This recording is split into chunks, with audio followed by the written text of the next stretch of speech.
like you were already mine. Surreal to me, how you make me feel wild and calm at the same time. Never felt so alive. Thought I was crazy until I reached out and saw your hand there waiting for mine. Like the stars had all aligned. I lay beside today, tonight. Your vibe, desire, our eyes on fire. And I breathe your aura. Can I leave your aura? You have me like gravity. You don't have to try it. It's just like a magnet. You have me like gravity.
Hello, MCM Birmingham.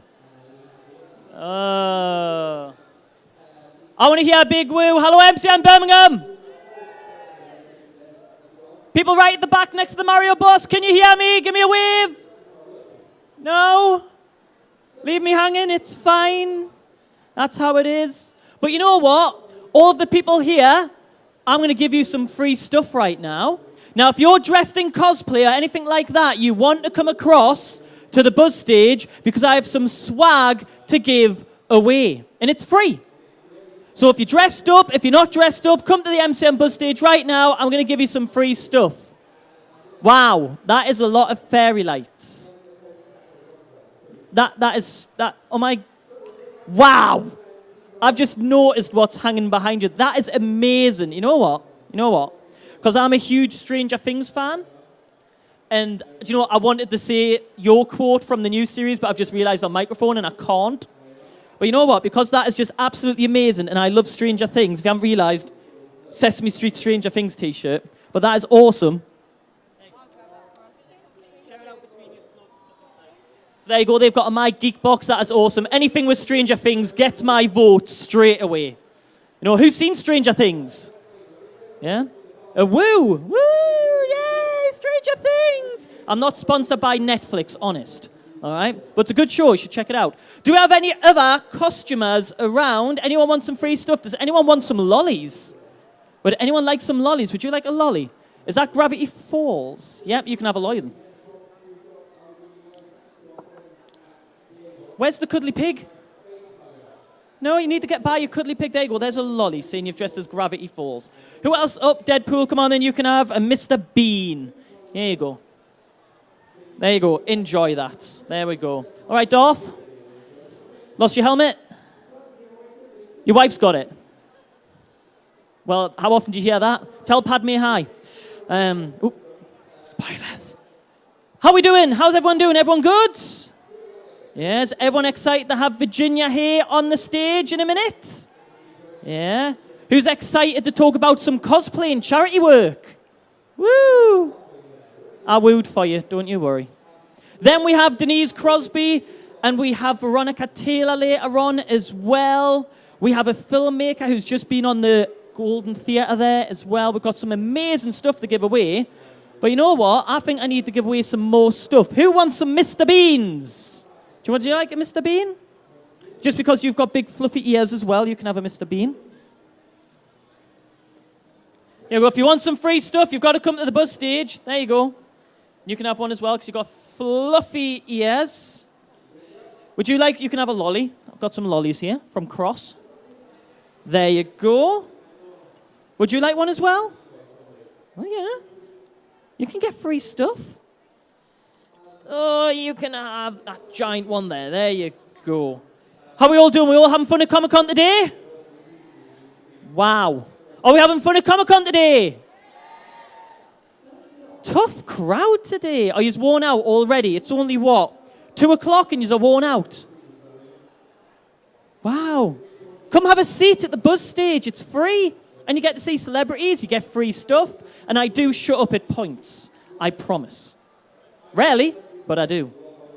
So we're going to have Virginia here on the stage in the next couple of minutes. So make sure you come to the buzz stage. If you've got any questions for Virginia as well, have a think and I'll come out and I'll give you a chance to ask them.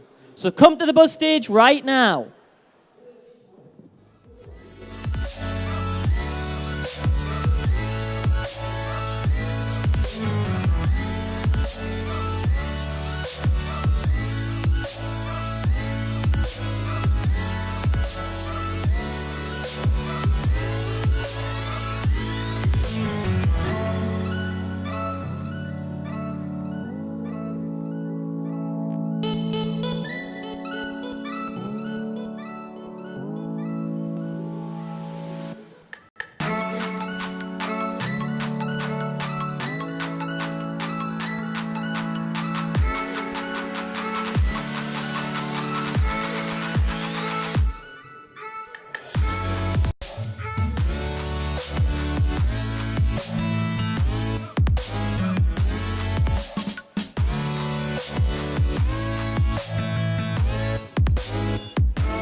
water.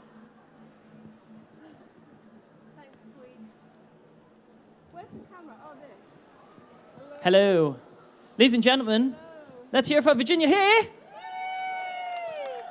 Hi, everyone. Hi, Facebook. Hi, Facebook, YouTube, Twitter, we're everywhere. Hi, Brian. Love you. Got to keep them happy, haven't you? Hi, Scott. Love you. And what about these guys? We love you guys as I well. love you too. Brian and Scott are. Brian is the boss, the big boss, and Scott is one of the heads of department. I'm not quite sure which department he runs now. He does something. He probably co-runs the whole place right now, and he'll be absolutely wounded that I said he was head of department. Anyway, hello. Hi, how's your day been so far? Are you going to see me if I do this? Yeah, I can see you. If you want to hide from us, that is totally fine. But you had a good day so far? Oh, absolutely awesome day today. So crowded, so busy, so many chats. I'm in heaven. This is the best show in the world, MCM. Seriously, it really is. I love it. I would do all of them, and I would chase Brian around the block a million times to have me back at every single show. Well, there's loads now. You've got It London, should be Birmingham, the Virginia Liverpool. Hay show. We can get a banner put up at the top there if you want. Yeah. No, the trouble is I've done them all. And love them all and had the best time. Yeah, these shows are awesome for me. I absolutely love Any fond memories? Seeing you go to many different Comic-Cons. Any fond memories from Comic-Cons in the past? Anything like that? Oh my God, so many. It's just extraordinary. I mean, billions and billions and billions of from memories from drunken actors who shall remain nameless to some of the things that happen. This is a little bit saucy. Can we get saucy? Well, not With family being about, I not think, too. well, can't, Oh unfortunately. yeah, it's not too. Well, I think this is okay to tell, this particular story. So whenever I sign an autograph, I don't just sign it, Virginia Hay, and that's it, and a line underneath. I sign two, I'm so slow, I am slow. Not minded, although probably that too. But I'm slow at signing the autographs, and while I'm doing it, I'm having a good old chat. Love the chattage. And I signed it to dearest, Bob, lots of love and blessings, Virginia Hay, Zan. And I put hearts all around the photo. Really take my time. So if you're in a hurry, don't come to my booth. But if you want to have a good old chat and a good old hug, and solve some life problems, bit of career advice, maybe, come to But my that's table. good, though, because you're getting to interact with fans. Fans obviously want to meet you, and you get to chat with them as Yes, well. I And love it. how I love often it. you get that opportunity? That's the once-in-a-lifetime opportunity for some of them to meet you as well. Exactly. Anyway, this particular time, I put lots of hearts around this guy's portrait. And he said to me, look, I want you to put something funny on the picture. I said, like funny what? A funny saying? He said, no, just something a bit sort of flirty. I said, oh, well, I don't usually, because it's just it's sisterly love from me. Anyway, so we had a bit of a giggle, a bit of a banter, and then he decided that we could put something down that had about 12 different meanings.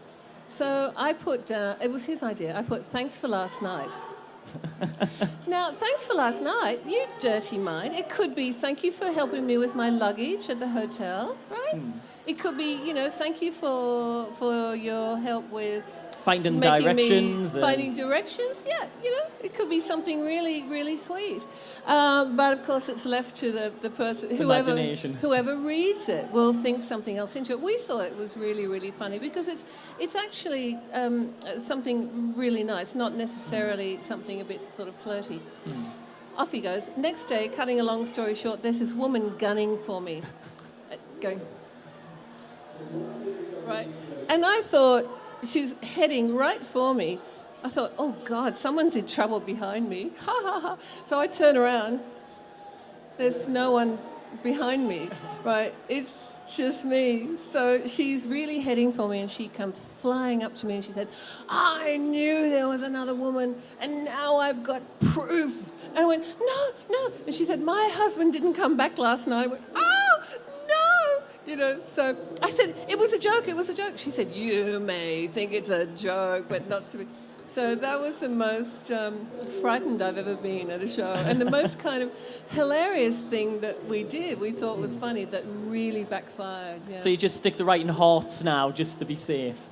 Yes, I do, yes. I've learned my lesson. I don't write anything ambiguous anymore. I'm very, very careful. But I've had lots of amazing things happen, particularly with the furries. There are a lot of, people who dress in... Yeah, and like the big foxes and things like that, My Little Ponies. And I've actually been propositioned by a fox. Yeah, I know. wow. Yeah, well, yes. I thought I was actually very lucky at the But time. what does the fox say, though? That's the bigger question. I know that was bad, but it had to be asked. Yes, I don't think you really want to know at this stage because it was something that was really quite graphic. And I thought, do I slap a fox's face? Or do I just sort of say nothing and give him the evil eye, the stare? Evil eye always works. So I thought evil eye, yeah. So talking about cons and traveling, you're originally from Australia, is that right? Yes. Yeah, so yes. what's the transition from moving from Australia to be going all around the world to United States, to the UK and things like that? What's that been like travel-wise? I tell you what, I don't want to make anyone jealous, but I've just got the best job in the world. I seriously do. It's incredible. I used to travel a lot when I was a model before I started acting. Then when I started to act, I travelled also all over the place, because you do for various roles. Might be in someone might be in Africa, might be in England, might be in America, so forth. So the only downside is the jet lag. For example, I was at a Mad Max convention just this last weekend in Japan. Yeah. So I got back on Tuesday. So right now, I feel like the room is doing this from jet lag. But you do get used to it, and it's incredibly exciting. And I'm not open to any. This is not a hint or anything like that for anyone. But I'm single. I don't have a husband. I don't have kids. So I'm as free as a bird, and I don't have the stress that goes with it either, so it's brilliant. I'm really happy. So the thing is that when something like that, like a life partner, is grounding you and that it holds you in one place, you grow roots with that person. I don't have that, so... You get to experience new things all the time and travel I'm around. Free, yeah, so I can just take off any time. And I have to tell you, it really is incredibly exciting. And I'm such a chatterbox that it's the perfect job for me. It's sort of tailor-made for me. That and chat radio, probably, because I just love it. Well, when we have the Virginia Hay stand here with the big banner, it's sorted. Well, there you go. Yes, Brian should invite me to every single solitary show so I become a permanent fixture. Probably will, when I get really old, I'll probably come along and I'll just set up my little table in the corner and make tea for everyone, when I'm about 95. Yeah. Well, I'll still come visit, don't worry. Will you? I will indeed. Thank you. Now, should we talk a bit of Farscape? Yeah, Should we talk a bit of, now, obviously, Sci-Fi abruptly cancelled it, and I think a lot of people were shocked because it was one of the, I'd say, strongest sci-fi shows on at the time. There's Buffy on and things like that, but Farscape had a really strong following, and then Sci-Fi abruptly cancelled it. Well, what makes you think it was sci-fi? See, I thought it was Sci-Fi. Did you know? I did. Yes, well, it's not. It wasn't. No, and I can understand it, and a lot of people felt the same way, because one minute they'd be watching Farscape on Sci-Fi, the next minute Farscape was taken off Sci-Fi. So what do? You blame Sci-Fi, because you don't know... Any otherwise. Any other way, yeah. So... But what happened, without going into it, because otherwise it would be the Virginia Hay show. It is, right now. But it would go on forever and ever, since I do love a bit of a chat and a bit of a gossip. But trying to keep it sort of shortish.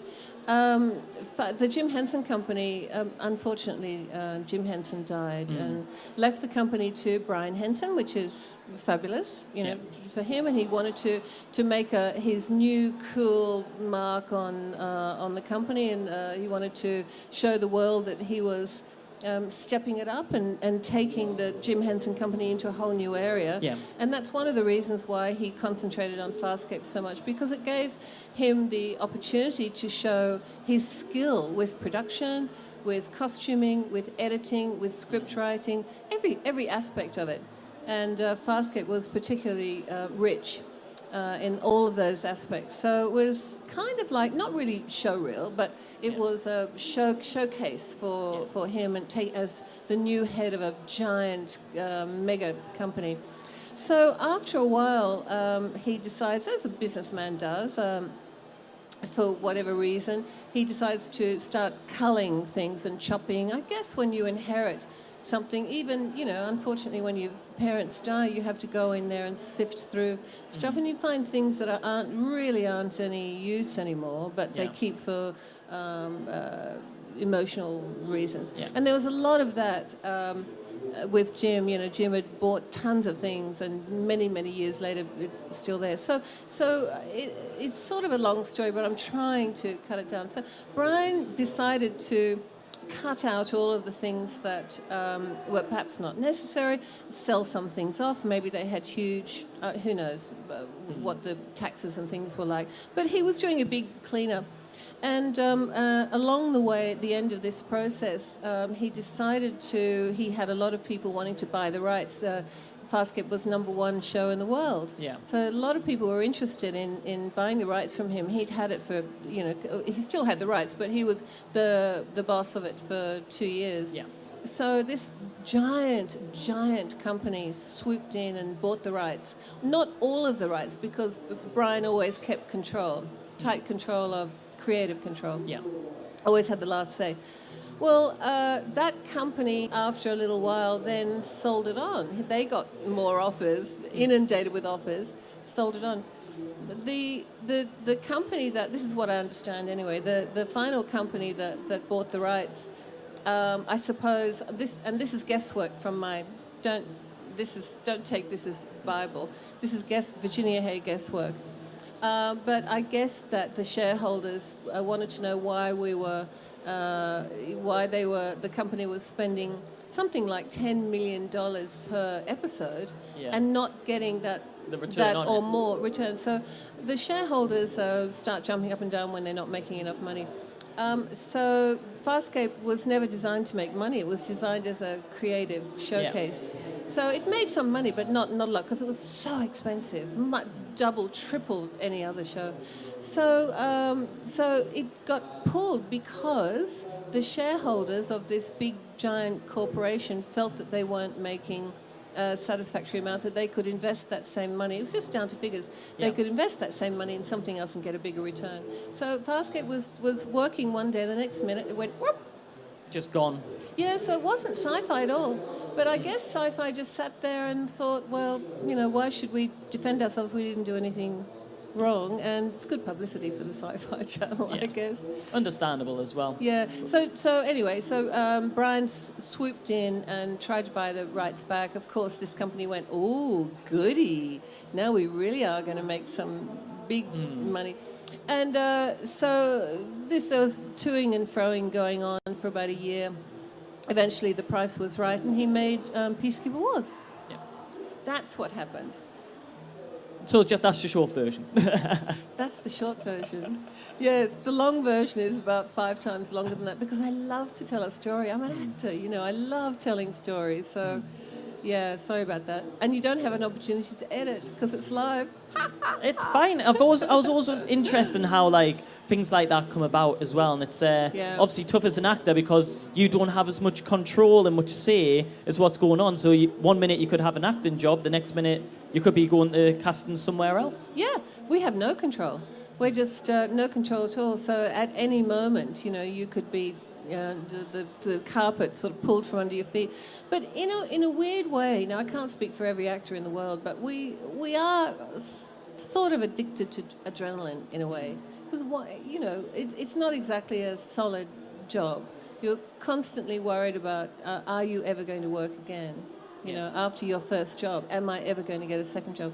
So, and we actors love it when a role is really difficult and it's really painful and it wrenches at us. You know, we love it even more. So we do love a bit of an adrenaline rush, I think.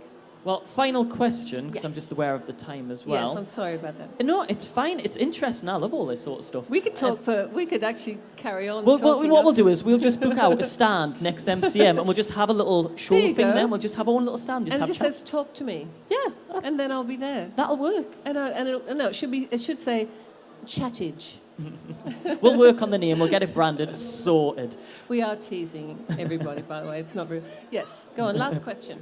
Final question is, if you could appear in any sci-fi show now, is there any that kind of take your preference? Oh my God, there's so many.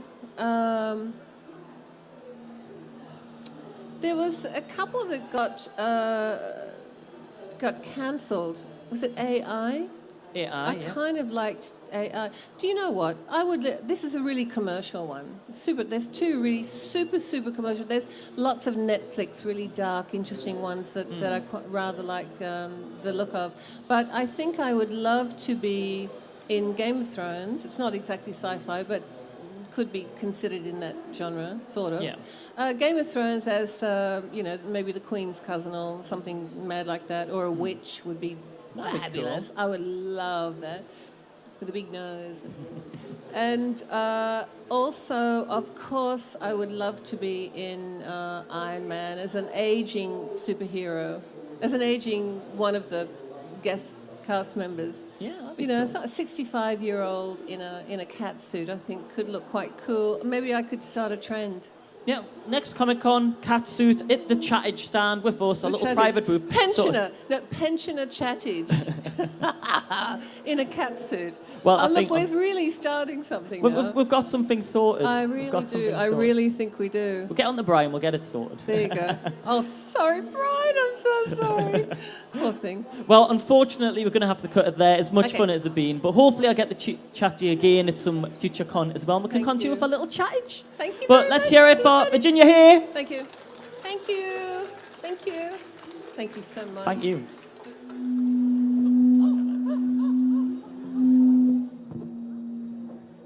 That was lovely.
to achieving the goal before this decade is out of landing a man on the moon.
You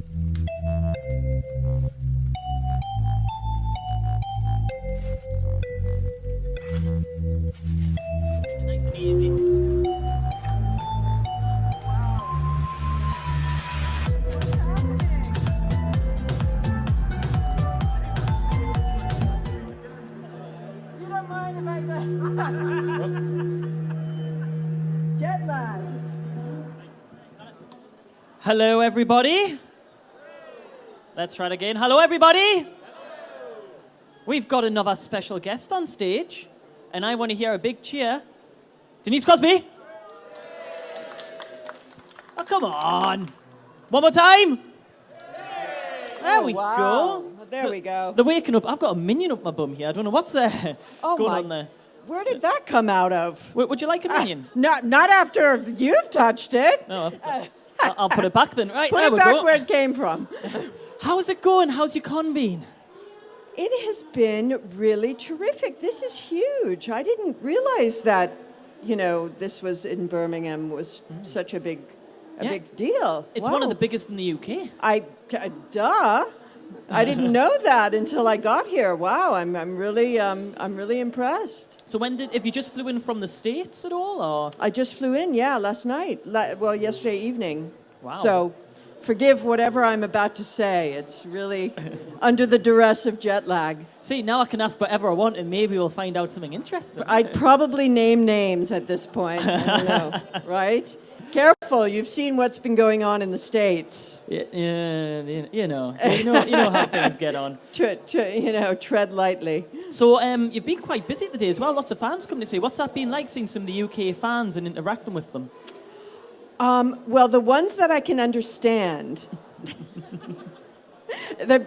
it's fantastic. I always love coming here. I mean, I moved to London when I was quite young. I was modeling in London, so I have a special affinity for England. So whenever I get a chance, I always fly across the pond, as they say.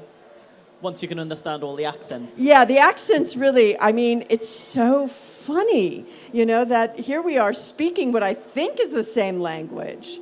However, with all kinds of different expressions and accents and everything. Yeah, it's great. 3 hours down the road, totally different accents. Right? See, I'm northern, Yeah. so I sound totally different to down south as well. I know, it's just a rich dialectical country. So, Well, that's the same with the states, though. State by state, it gets pretty unique, the accents. so let's talk Star Trek. 'Cause I think there's a few Star Trek fans here, isn't there? Yeah, just a few. Just the odd few. Woo!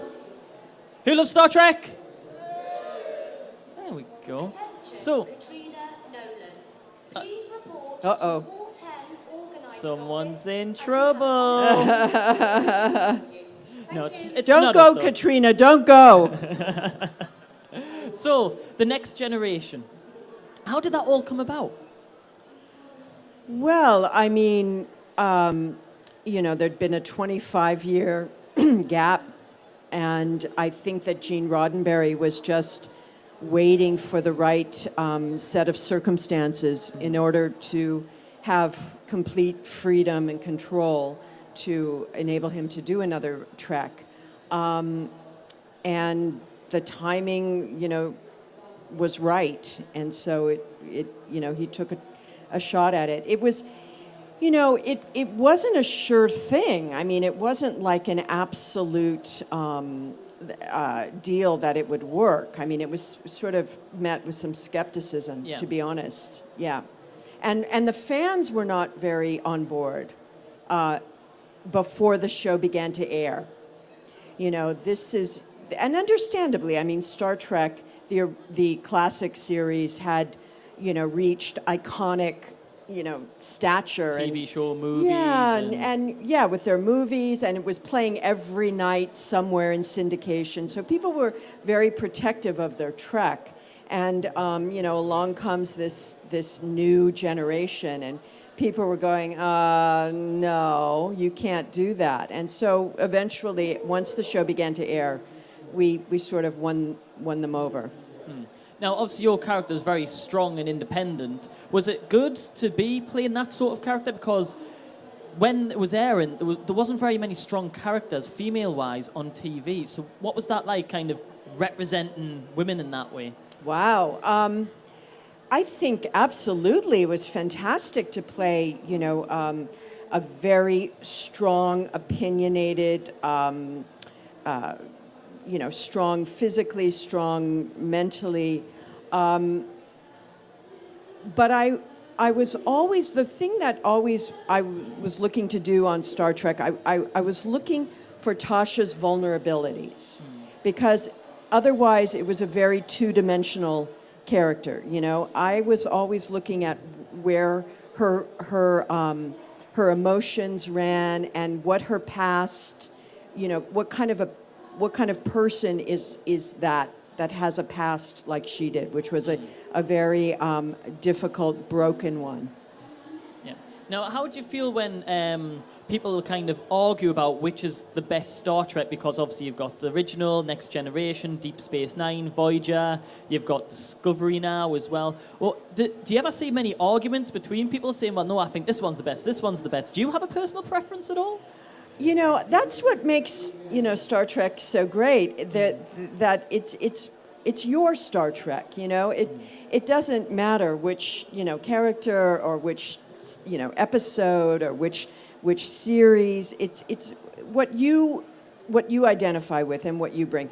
When I made the documentaries, I made Trekkies, I loved going around asking people, do you consider yourself a Trekkie or a Trekker? And that was really funny to me because those were some fierce arguments. People would say, I am not a Trekkie.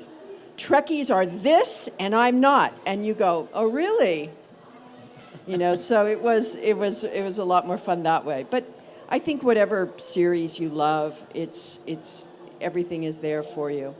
Have you watched any of the new Star Trek Discovery at all? I haven't had a chance to watch Discovery yet. And I love, I've worked with Sonequa on Walking Dead. The Walking Dead. So I haven't I just haven't been around and had the time to do it yet.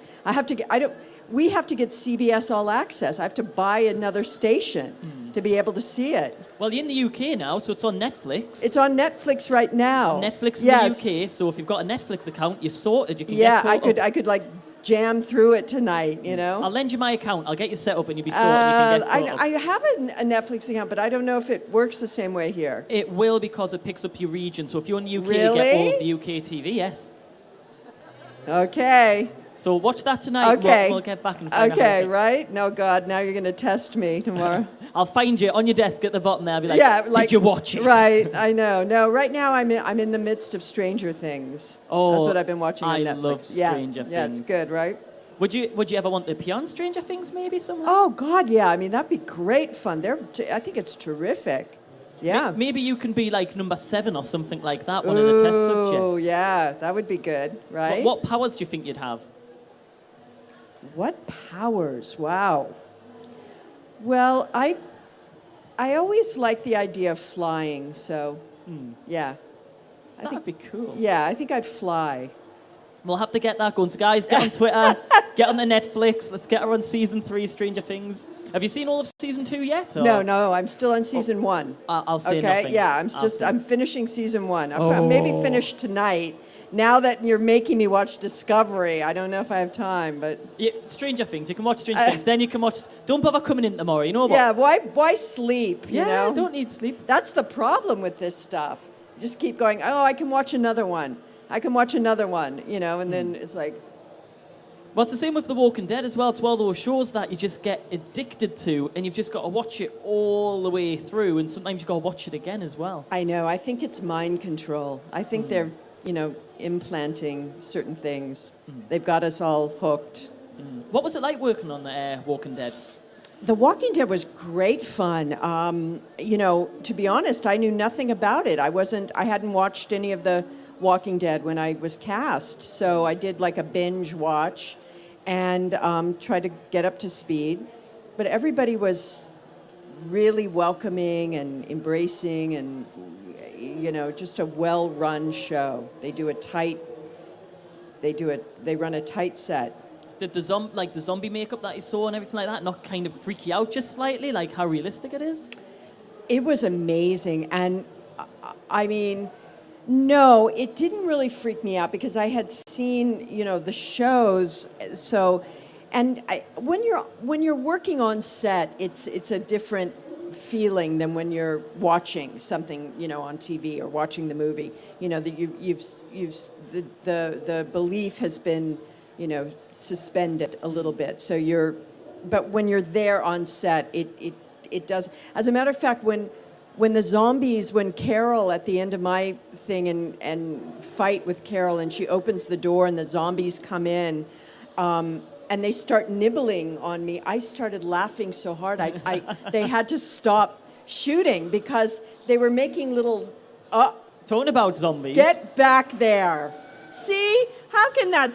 Come here, zombies. Oh a second. no! Come here. I'm done with you. And we've got my Carl. God! Carl! Where's Carl? Carl! Come here, Carl! Come here. Come here, Carl! Talk about timing, ladies and gentlemen. Do your thing, baby. How Get can him. Through the... Oh, my God. Get him, Carl. Get him, Carl. Get him, Carl. Get him. No, get him, Carl.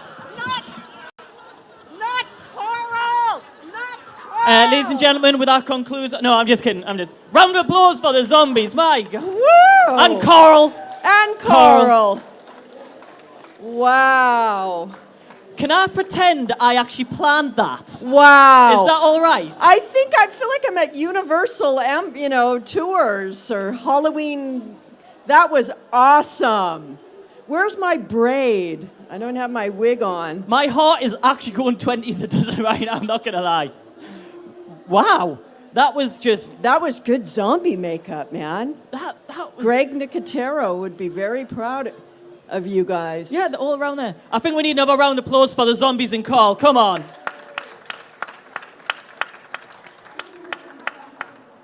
Wow, that was cool timing, right? I'm going to be watching that back on YouTube and Facebook later. So now you've got the Facebook and YouTube of the interview of the zombies, and you've got Star Trek Discovery, Stranger Things.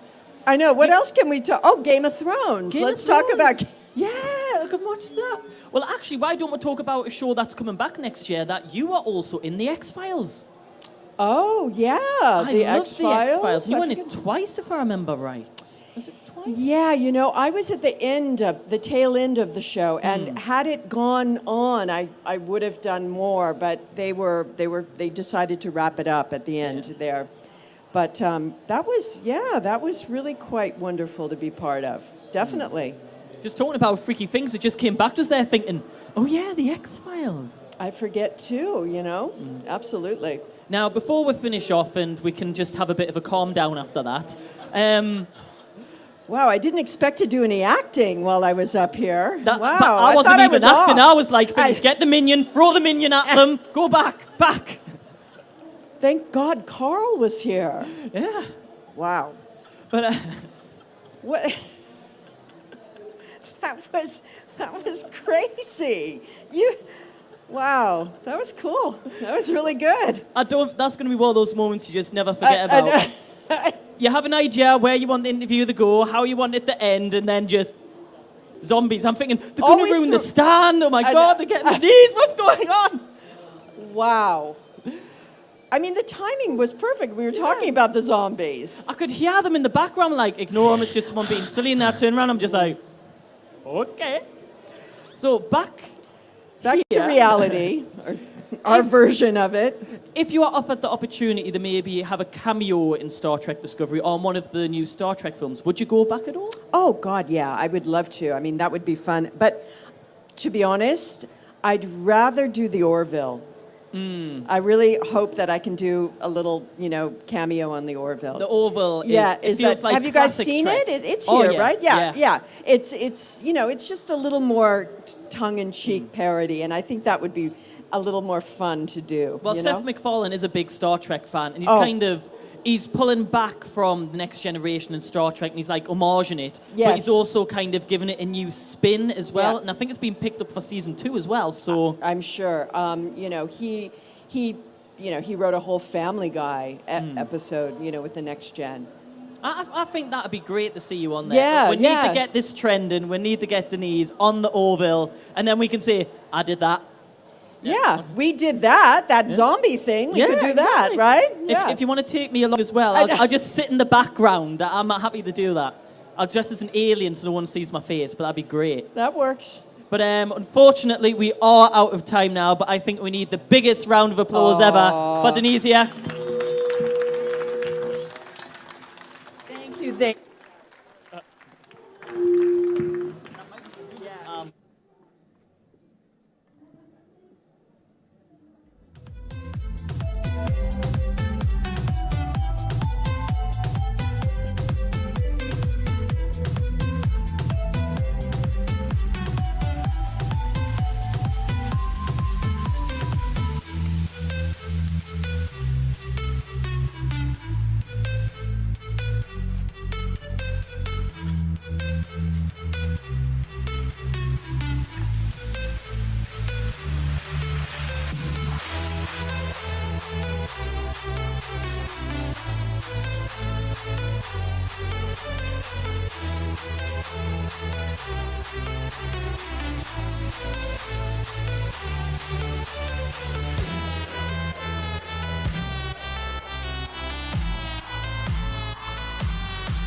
blah.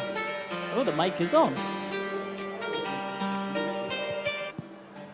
I wasn't actually expecting the mic to be on there, but hello, everyone. Yeah? That's a bit better. Hello, MCM Birmingham. Wow. Everyone has fell asleep this afternoon. And I think all next door for Warwick as well. Who wants some free stuff? If you want some free stuff, you're going to have to come to the buzz stage in the next 2 minutes. And I've got a lot of free stuff to give out. I've literally got boxes I need to get rid of. So if you want some Z boxes, if you want some My Geek boxes, if you want some lollies, I have all sorts of stuff I'm giving out in about 1 minute. So if you want lots of free stuff and to find out about cosplay and masquerades and everything like that, you need to get to the buzz stage. Follow my voice right now, people. Come along, get free stuff. Just sit here. There's free stuff and cosplay information. So we have lots and lots of prizes and gifts to give away. And if you are dressed in cosplay, I am more likely to give you the stuff. So you have 1 minute. Come along. Find out about the cosplay masquerade that is on today. And you get lots of free stuff. So you need to come to the buzz stage. You've got just under a minute before I start giving things out. So if you want some free stuff, from My Geek box, from Z box. We have a whole load of boxes. We're talking about the cosplay masquerade. We have Tom Patton coming up. I'll take one more. I'm just going to throw them out. So lots of free stuff getting given out here at the buzz stage. It costs you absolutely nothing. I'm being generous today. It is free. It is free stuff. You've got to convince me that you deserve it.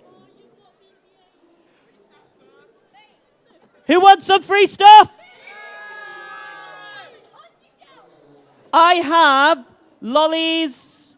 I have lollies here. I have Z boxes, My Geek boxes. Who wants some free stuff? I think people at the back there, if you want some free stuff, you need to come on. Yes, man. Give me a good scream. I like him. Come here, you can have a lolly. There you go, because you are just awesome. Enjoy. Who else wants some free stuff? Who wants a lolly? Wants a lolly? You want a lolly? No, you want a lolly? Well, why'd you shout if you don't want a lolly? You can come get a lolly. Are you dressed as a Kingsman by any chance? Come here a second. Come here. Come on stage. There you go. It's all yours. You can stand next to him as well. Right. Kingsman, because it's perfect timing, A-Box have a stand just further along there, and they gave me this to give away to a cosplayer. And it is actually the Kingsman box we have up there. Now, it's an extra large, but what they've said is if you go along and say the buzz stage gave you this, they will get it for you in your size. But because you're dressed as Kingsman, you've got the brolly, it makes sense that you get the brand new Kingsman A-Box. So there you go. Well done. Round of applause for him there. And a round of applause for the gentleman here after lolly. There we go. Who else wants some free stuff? I can't hear you. Who wants some free stuff? Who wants some Mr. Beans? Who wants some Mr. Beans? You want it? Oh, come on, Tarzan. Come here, gorgeous. You know what? Just because you did that, have a Z-Box. There you go. There you go. Do something I like, you get a prize. Right, who else is dressed up for cosplay? You know what? Oh, use it at the back there. Do you want some lollies? I'll give you some lollies. Here we go. In about 2 seconds, we're going to get 2 lovely cosplayers up who are going to tell us all about the cosplay masquerade, the cosplay desk, and then I think I'm going to get them to help me give out some more prizes as well. Isn't that nice? There you go. There's a lolly there as well. Yeah, you might have to take the mask off, mate, you know. Actually, then again, what do you look like underneath the mask? Yeah, keep it on. I'm just kidding. I'm just kidding. Right, ladies and gentlemen, I am going to give these away in about 2 minutes for free. I've got lollies. I've got Mr. Beans. I'm just going to put them there, the temperatures as well. We also have Veronica Taylor from Pokemon coming up very soon, where we're going to give away some of these, maybe, as well. Pozu will be speaking to tomorrow, where you can win some trainers as well. Right. Are my lovely cosplay guests ready? I believe they are. So, ladies and gentlemen, let's have a big round of applause. Come on. There we go. Don't they look great, by the way?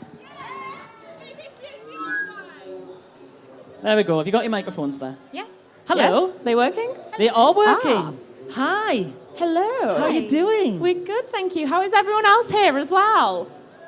Oh, come on, we can do the better than this. Yes! As long as you mention free stuff, they seem to go crazy. Who wants free stuff? Oh, you're right, that was much better. Yeah.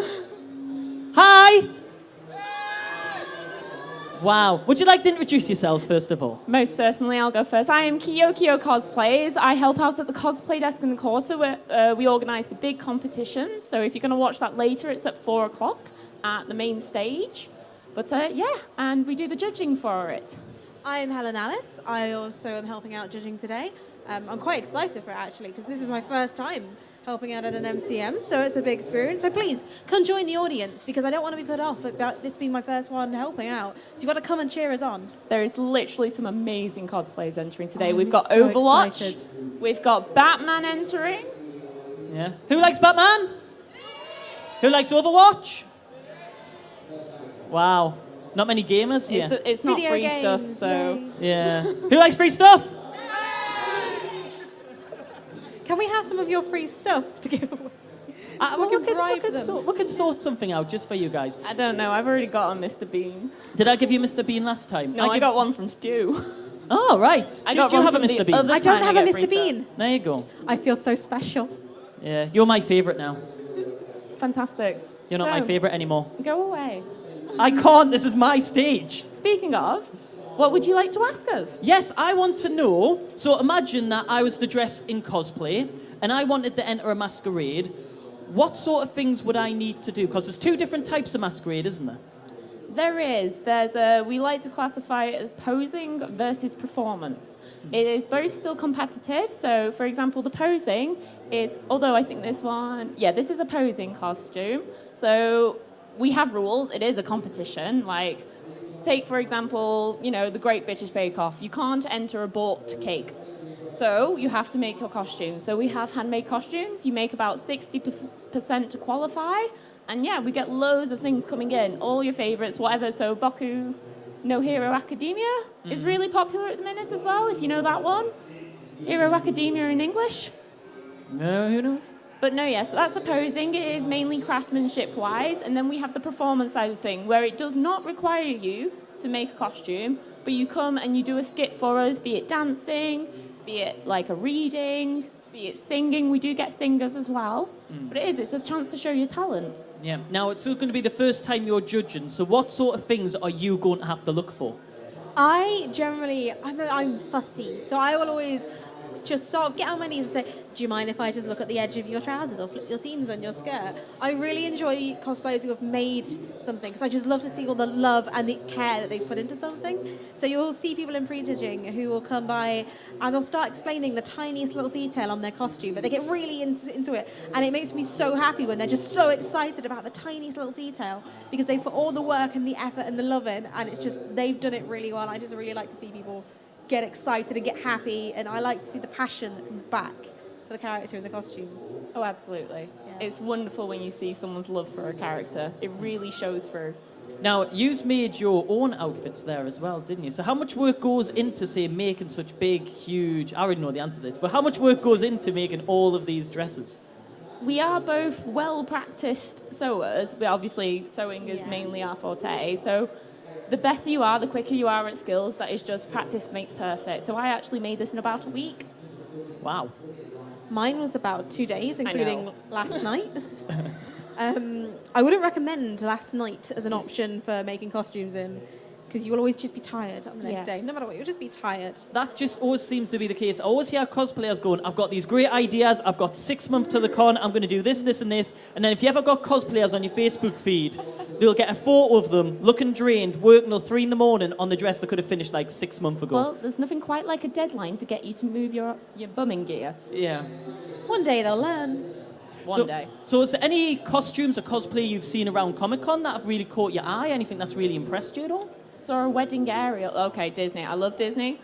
I may never would have guessed. But I saw a wedding aerial that had a wonderful amount of beading and pearls all sewn onto it, and I understand how much time and effort it takes to hand sew something on. It's so fiddly and so boring as And you well. have to really commit to it. Absolutely. But you can binge watch some good TV shows doing beading. It's Oh, the yeah. best for just watching things. Slaughter some right animes, just doing sewing in the background. It's fantastic. Do you just But, want to make me a nice like princess dress or something? Which princess do you think I could pull off If you pay me, if I pay you? Not pay me to make it. I'll make whatever you want, princess. All right, cool. I might have to look into that. I think I could pull off a bell, maybe. Yeah. Yeah. Maybe. Although I hear you make a very good hook. No, I don't know what you're on about. I've never done a hook at all. Has anyone ever seen Once Upon a Time? Yeah, and we know what Yeah. hook looks like. He's done a fabulous hook. I don't know if we A have... nice 10 out of 10 hook. I'd No, say. no. It's The really beard's good. gone now. It's all gone. It's all shaved off. Oh, no. I mean, you couldn't grow it back or anything. Oh, no. Heaven No, I forbid. definitely couldn't. Now, before I let you escape, because of course you've got the masquerade to prepare for, would you like to help me pick maybe 2 people whose costumes maybe are around that you think would like to have a free little... Who wants some free stuff? If you want some free stuff, stand up. Who wants some free stuff? Right, this is a mini cosplay masquerade. So if you want some free stuff, you need to get our attention and, well, just want to pick one each. Because I've got 2 boxes here. It is mine. Who do you think? A mini cosplay masquerade right now. You've got to get our attention, give us a wave. Oh, little unicorn outfit in the corner. Yes. Okay. I've spotted someone I want to give Yeah? one to, but I don't know if you spotted the same person. You go first. Can I, do you know what? I'm going to be really mean. I just spotted this little cutie back here. Oh, yes. You did. Oh, you need to go to the front as well so they can see you. But there you go. You can share that with your family. It's very heavy mine, so be very careful. There we go. Bless you. Have you spotted anyone else, guys? Who I think I should? I have. Who have you spotted? I spotted this beautiful little unicorn here. Magical winged unicorn. Could we express some free stuff over to her? Yeah, would you like a box? There you go. There we go, no problem. You look great. Now, do we have one more? I'll need to grab another box, but I can sort that. Would you like to pick one more? Is there one more that's got your attention? I'm going to pick this because I'm a really big fan of Ghibli films. But Sin. There you go. Right, if you come here, I'm going to grab you a box in 2 Well, seconds. Chihiro, but you're dressed as Sin, so... Yeah. So if you just wait 2 seconds, I'll go grab you another box. Oh, But there's a box appearing behind you. Oh, there we go. There's just a box behind you there. behind you. There you go. There's your prize. So Right. there we go. A mini cosplay masquerade. But if you Oh, want to see fabulous. the big one, judged by the lovely ladies here, it is in the MCM Theatre at 4 o'clock. 4 p.m, so that's And literally half an hour, perhaps? Half an hour's time, so you get lots of great things like this, the kids cosplay, and of course the tough judged one as well. It's a Yes. great show. And I'll If catch you you tomorrow for the actually results. glance over here, you can see some of our contestants Oh, walking we to have the a stage. There you small go. This is the advert actual down the people side. entering the cosplay If you masquerade. want to come and see them, do their things on the stage. It is at 4 o'clock in the main theatre. I suggest getting seats early as they fill up very quickly. I think we But- should give them a cheer as they're walking in. Come on, let's see how far the cosplayers going in there. There we go. So thank you very much. Yes, thank Good you. luck with the cosplay, and hopefully I'll get the results off you later so I can announce them tomorrow. Even try and get this back well, tomorrow. yeah, I'll try again at this time tomorrow as well if anyone's here all weekend. Yeah. Yeah? We'll sort that out. Let's hear it for the lovely cosplayers. Thank you for having us. Thank you for it.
Ladies and gentlemen, if you've ever wanted to learn how to make your own films and documentaries and get the skills in order to do it, we have a very talented man coming on the stage right now.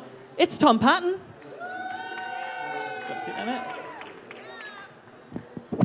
Hello, you lot, you all right?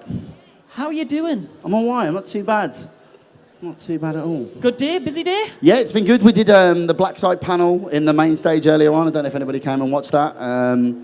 Yeah, and you know, things are good. I'm about to go and do some additional shooting for the movie next week. We're adding a few cooler extra scenes just to fill out some spaces. So I've been in production headspace and just getting all that ready. So yeah, things are good though. Can't complain. Do you want to give us a little preview about it? Now you've mentioned it before we get into the whole filmmaking side. So what can you tell us about Black Site? Okay, so Black Site is a supernatural action film. I call it Lovecraft meets The Raid.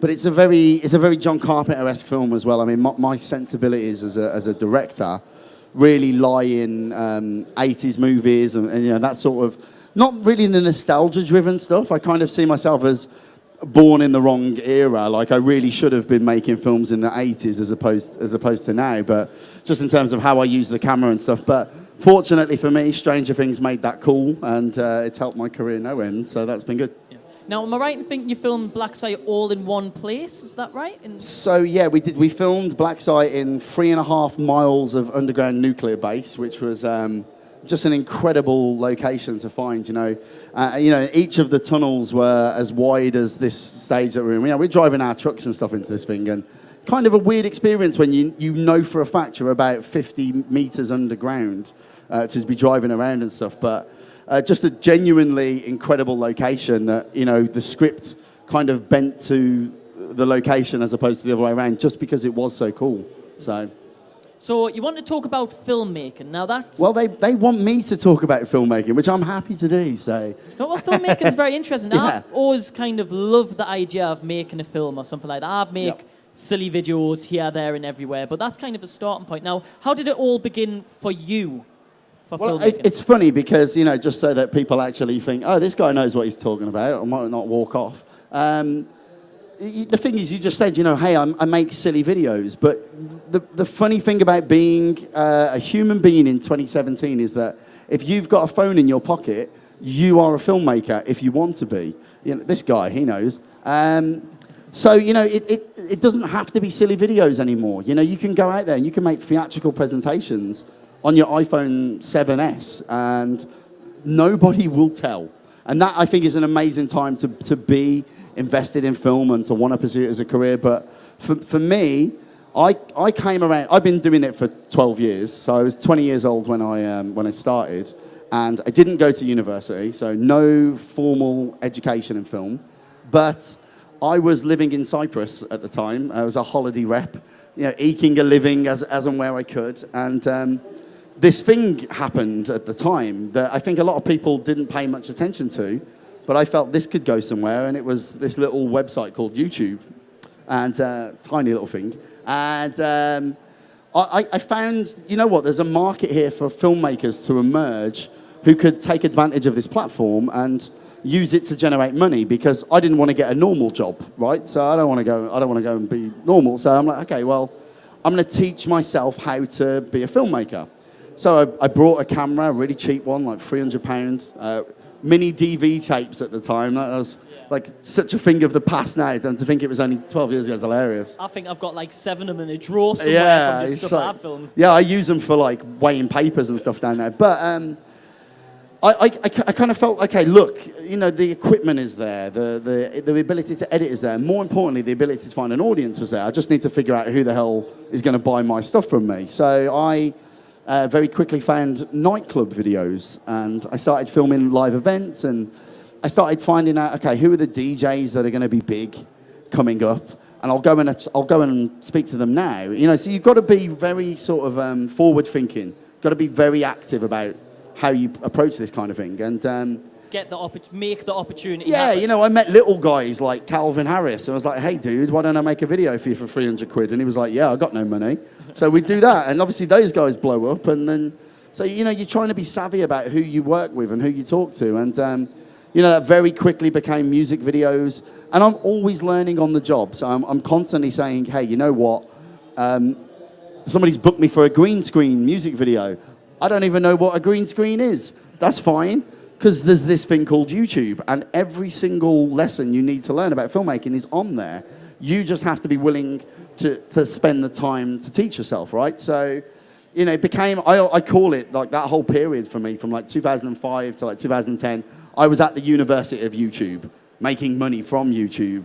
The whole thing was just very insular, but that would evolve, and then I'd be doing commercials, and again, you're always learning. You know, a client might say, oh, we really want to use a red camera. And I'd be like, great.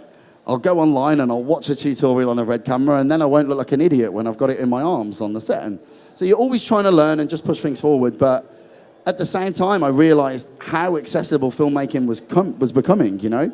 DSLRs happened, and then smartphones happened. And I mean, it's funny because the phone in my pocket now, I've got an iPhone 7 Plus.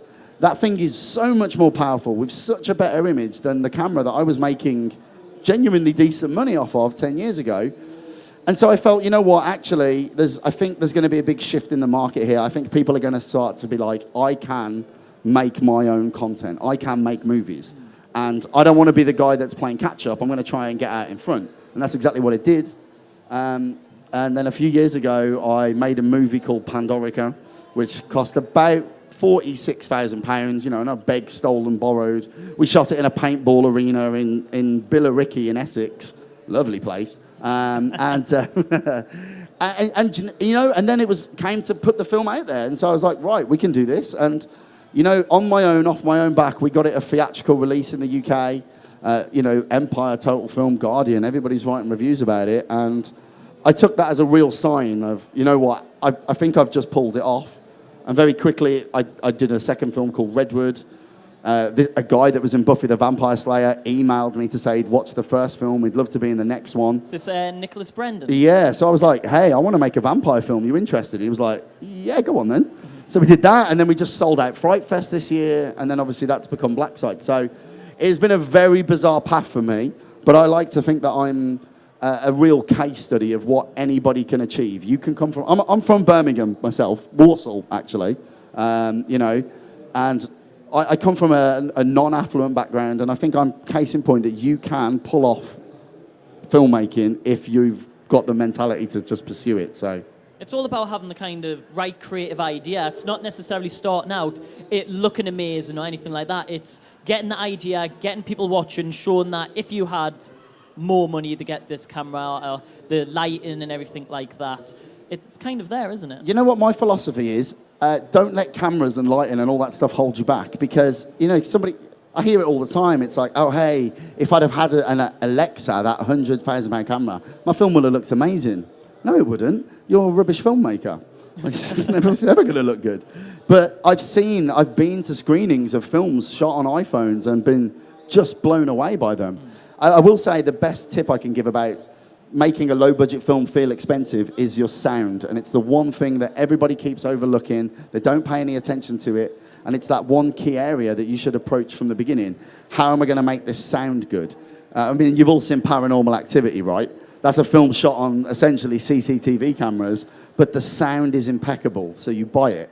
But imagine an incredible movie and the sound is rubbish, like that Tom Cruise Mummy trailer that leaked earlier this year, and it becomes a joke. So, you know what, I think a lot of too much emphasis is put on your image and not enough on the sound, and you know, that's kind of a little trick as an indie filmmaker you can use. And my films one's a post-apocalyptic film, one's a vampire movie. I've just made this big Lovecraftian action, and of course, there's things in there, I'm like, I'd love to be able to show that, but you can't, because you don't have the money for that. But you can let them hear it. And sometimes that's actually more powerful, you know. You can focus in on something and make sure the sound of what you're trying to get across is there. And people will have a better time with that than they will necessarily with you CGI Man of Steel destroying a building for 20 minutes, which I went to sleep during personally. So, you know, it's, you know, so there's always tricks and ways to get around that low budget. I personally don't believe we'll even use the word low budget soon enough, because I think the gap between those low budget films and those high budget films is getting shorter and shorter, to the point where if you look at someone like Gareth Edwards' Monsters, I mean, that was like 7 years ago, and look what he pulled off. There's kids, you know what, you four here are probably putting stuff on YouTube that puts me to shame, and I think that's incredible. I think that's amazing, and that's where filmmaking's going, and I think that soon enough, all that's going to count is, are you a good storyteller? Can you make a good film? Not what camera you've got or how much money you had, you know? Now, talking about storytelling-wise, what kind of inspires you and gives you ideas on what your next project's going to be? So once Black Site's all sorted for you and you've kind of moved on, you've kind of, no doubt you'd be like me, but when you're creative, you're overcritical on your work, and you always think, what can I do better? What kind of pushes you to do that next project?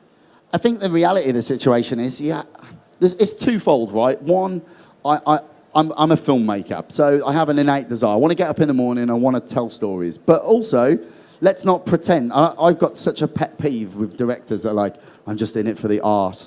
What, you don't like the money? Of course. Like, there's an economics to it, right? You've got to pay your rent. You know, I've got 2 dogs to feed. So it's that drives you, you know, it makes you get in the morning. And I think that, again, we live in an era where filmmaking's so democratized.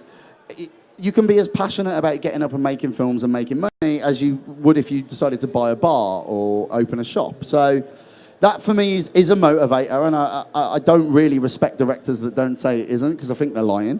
But at the same time, you know, you've got to have a drive. There's got to be a story you want to tell. I mean, from my perspective, I try to look at things that are going on in the world or in my life that, you know, strike a chord with me. And I'll always try and make the character first, or I call it theme, all right? So, for instance, when you say to somebody, what's your film about? There's 2 ways of talking about that. You can talk about the plot of the movie. You know, so-and-so went to the underground nuclear base and has lots of fights. That's a plot, right?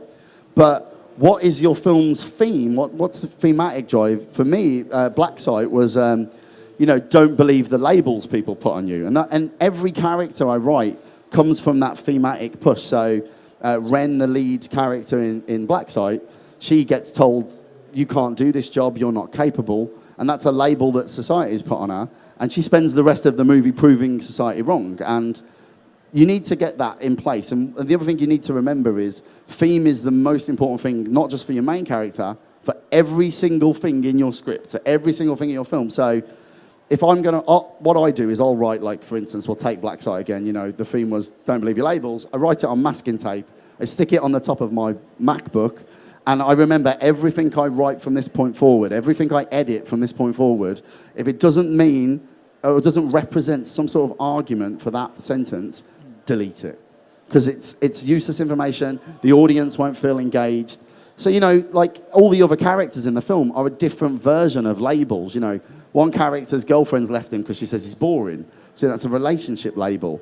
Another character, everybody thinks she's a stern, mean old bitch. But, you know, she is, and she's comfortable with it, and she's comfortable with her label. So you're trying to drive that forward. And as long as at the end of your project, the end of your script, the end of your film, as a director, you definitively say what your opinion is on that theme, but that there's all these other arguments you can take, the viewer's going to feel satisfied. And I've watched so many movies, big budget, low budget. If the theme isn't there, you don't like the movie. I mean, okay, this lady at the front, what's your favourite movie?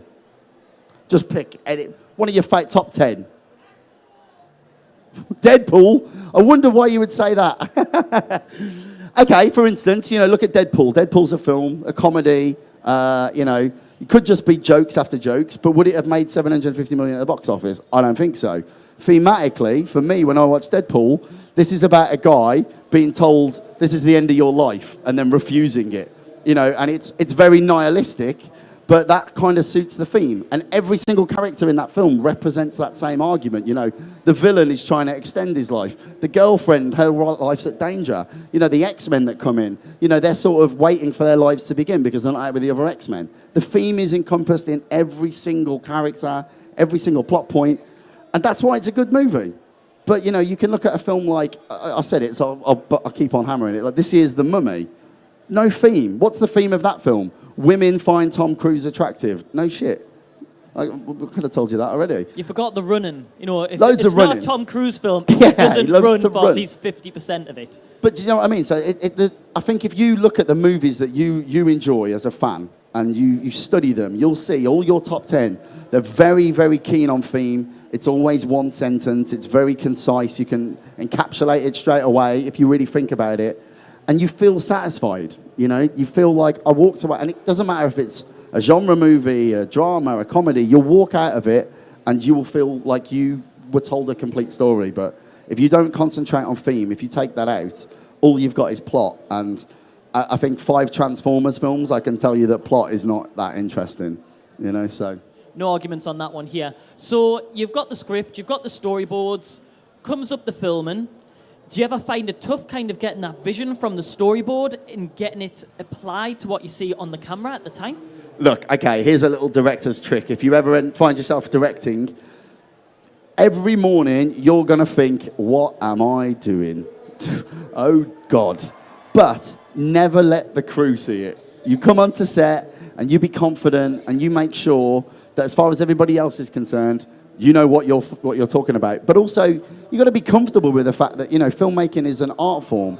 When somebody starts painting a picture, they've got an overall idea of what they want the picture to turn out like, but you might go suddenly off kilter with a brush stroke, and you've got to adapt to match that mistake that you made. And you will make mistakes on set. You will shoot things in a way that you won't realise has a big effect on that scene that you're not shooting for 6 days. And so all sorts of things will come in your way, but what you can't let it do is phase you. You've got to be so pragmatic on set, because my opinion on the matter is, and I've tried this, I've been in it long enough, doing music videos and that, I'll come to set and I've got a very definitive, hard vision for what I want. But here's what happens in reality. You get to the location, it's not what you thought it was going to be. So you've got to change that little element. And then you find out that the client or the investor that's paying for the product, totally different idea to you. And if you argue with him, you're going to be on the first bus home. So you've got to incorporate that now. So you're constantly being pragmatic and you're constantly being collaborative, and you're finding a way to, because the other thing, you might have a very specific idea for an actor and they just can't do it. What are you going to do? Just keep going and hope it works out? Like, no, you've got to be pragmatic. You've got to, adjust. And a great example on Black Site. So Elena is in the movie, who's sitting in the audience here. Hi. And we were shooting one of the early scenes, and there's a lot of script on the page here, and I lose this location in about 4 hours. I've got to move on, and the sun's coming up, and this scene's set at night. So you've got to very quickly get a pen out, not let the crew know. You're like, oh, guys, I'm just going to go for a 5-minute break and go into the toilet or something. Get your pen out. You're letting all the secrets out the cast and crew now. That's the point, right? That's why you're sitting here. If I was like, oh, I'm really great, I know what I'm doing, you'd be like, get lost, mate.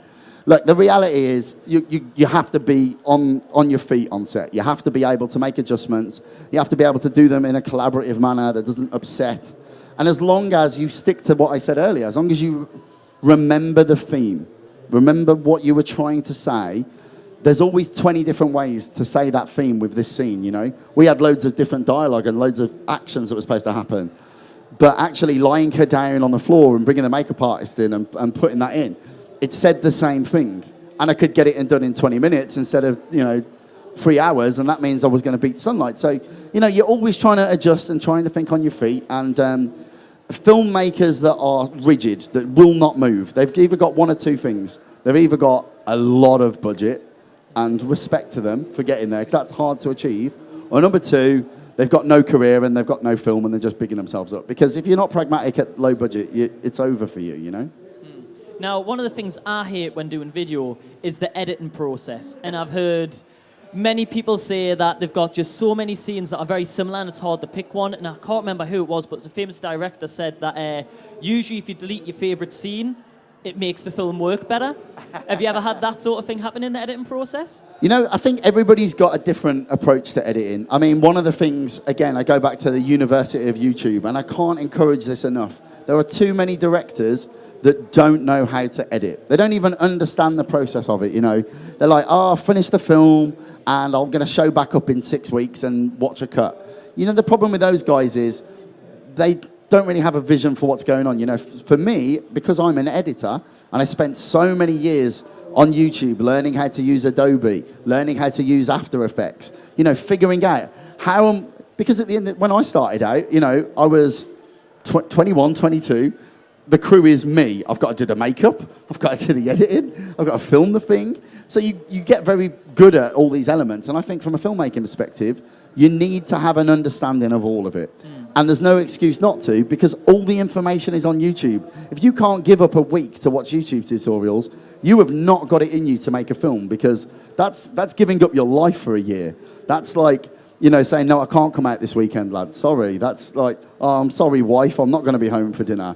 You know, there's a commitment you've got to make, and you need to commit to learning your stuff, and editing is your most important bit. And the reason is, that is the final draft of your script.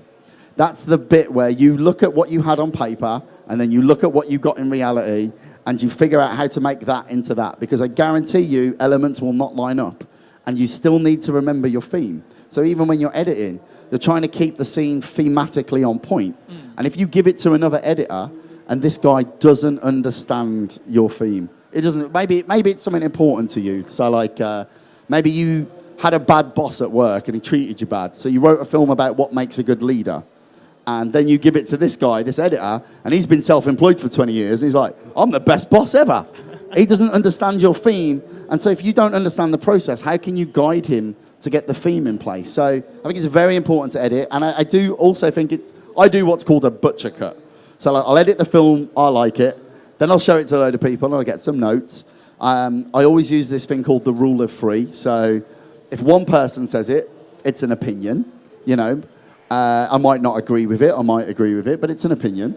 If two people say it and I don't agree with it, I need to at least investigate, because two people saying the same thing that I don't agree with might mean I'm wrong.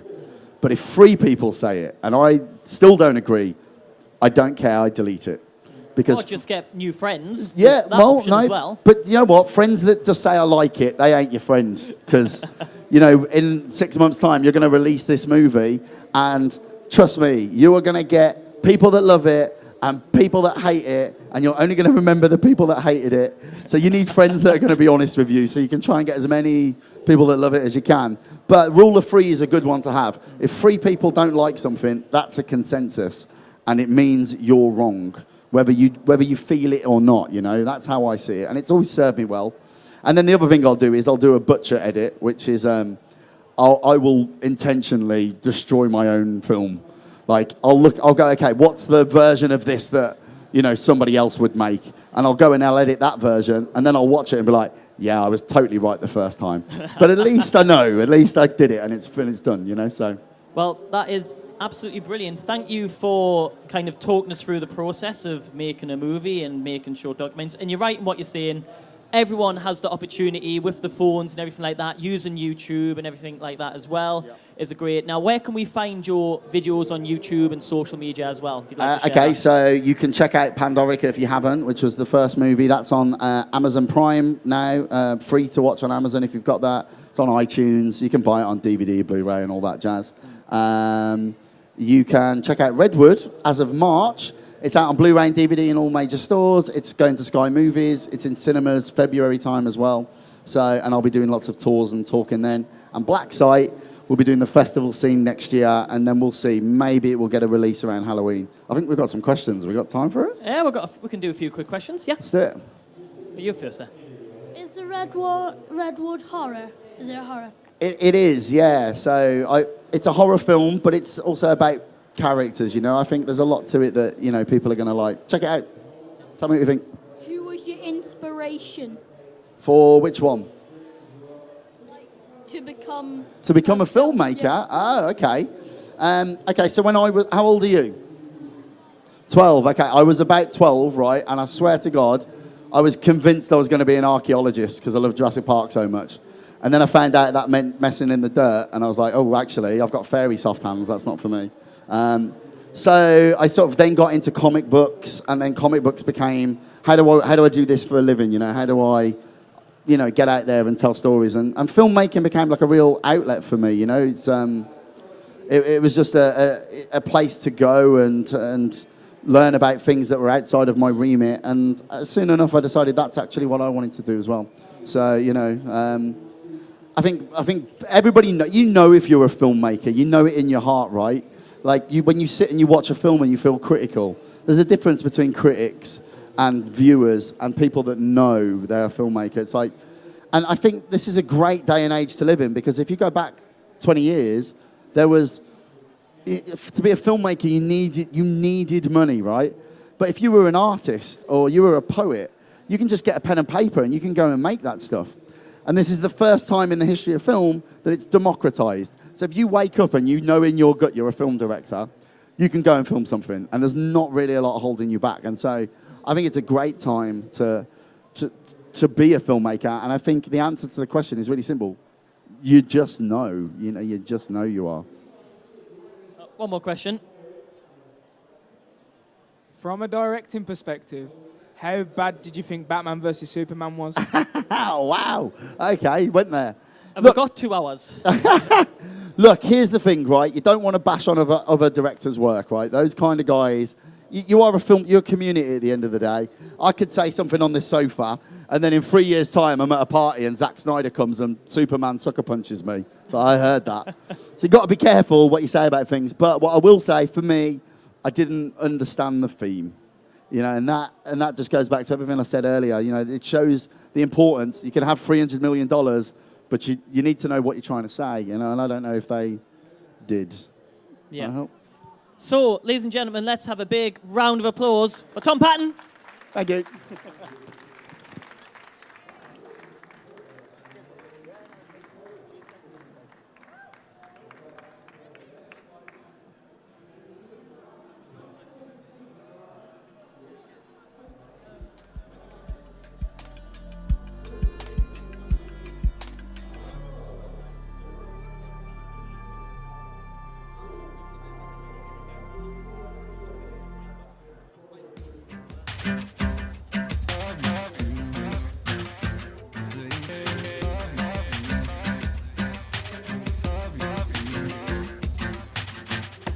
I thought I found a way to love you.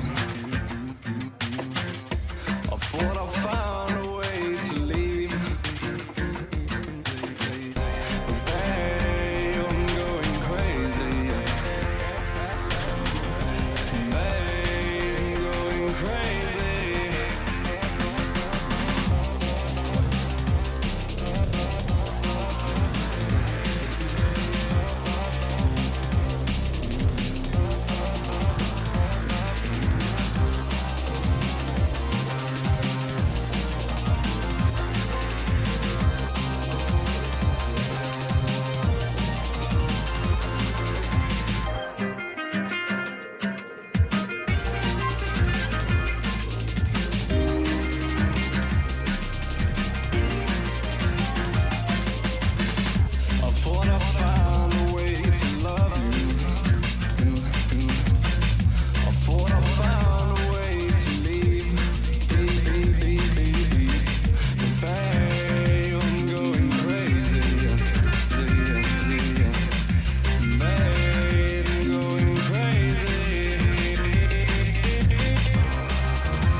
We're meant to be together, I know that's true, but I'm still stuck on the I love you. There has to be another way. No matter what we want or choose, we're still gonna end up getting bruised, so I'm not here to live or stay. A broken heart, see the crack. I just might come running back and see how happy we can be. It's sad that me and them will do, then me and you are finally through, and I'll have to live myself and me. I thought I found a way to love you. I thought I found a way to leave. But babe, I'm going crazy. Babe, I'm going crazy.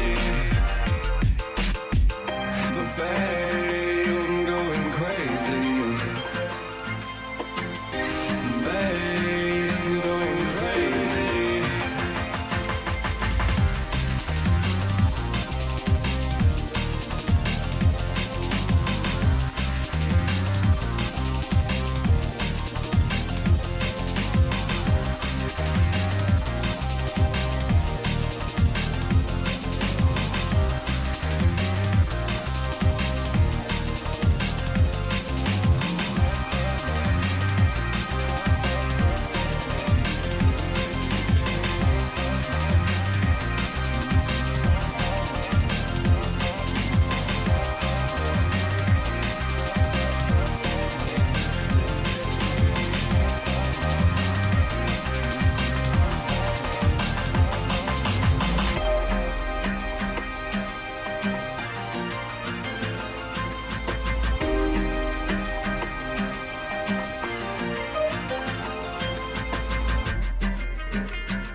Can you hear the river now?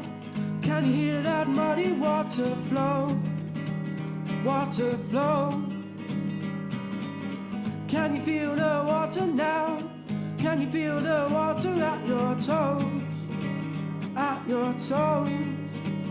At your toes. Push your car near the broken tree. Push your car and really wish to see. Wish to see. See the sunlight shining bright. See the sunlight shining bright on me. On me. On me. Wind blows harder like a gale. It's harsh outside, my face feels pale. Walk along that muddy trail, the rocky climb that leads up to the dales.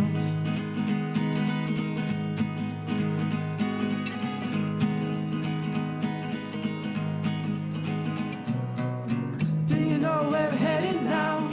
To the place where the silence seems to grow.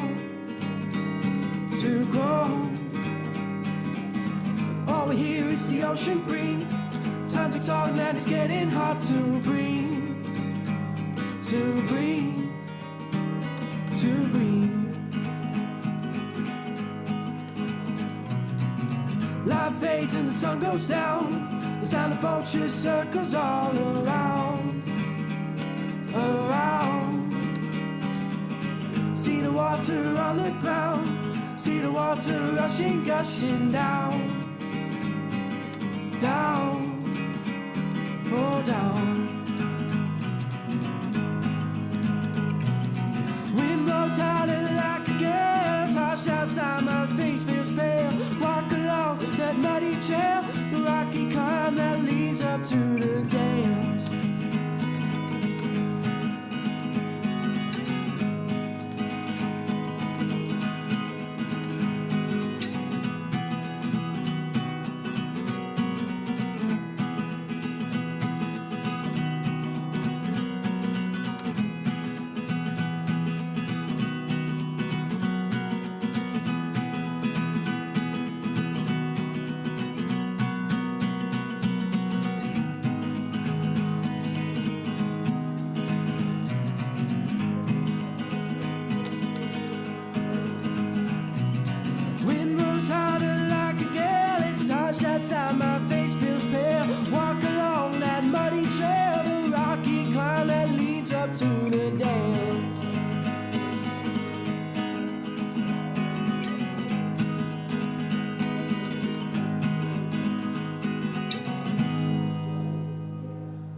trying to understand.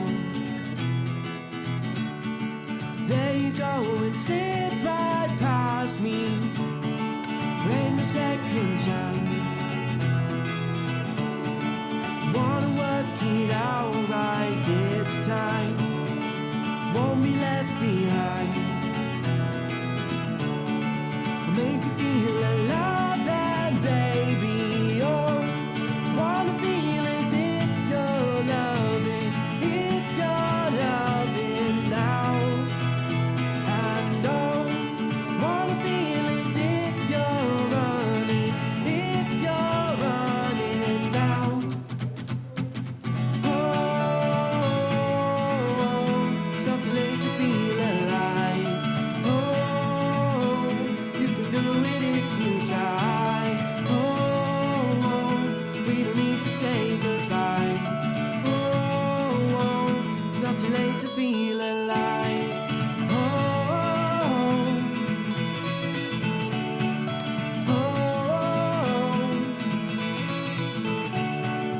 Past is in the past. That is where it always should be. Leave behind the mask. Take it off and then you will see. Oh, wanna feel as if you're loving now. And oh, I wanna feel as if you're running now. Oh, it's not too late to feel alive. Oh, you can do it if you try. Oh, we don't need to say goodbye. Oh, it's not too late to feel alive.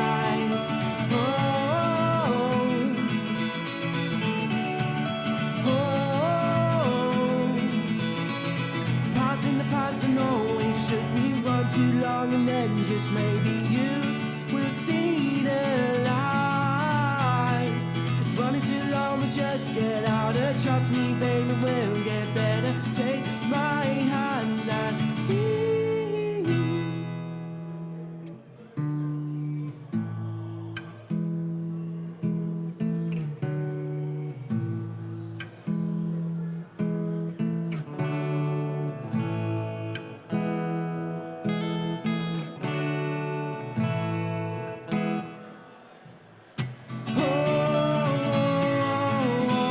It's not too late to feel alive. Oh, you can do it if you try. Oh, we don't need to say goodbye. Oh, it's not too late to feel alive.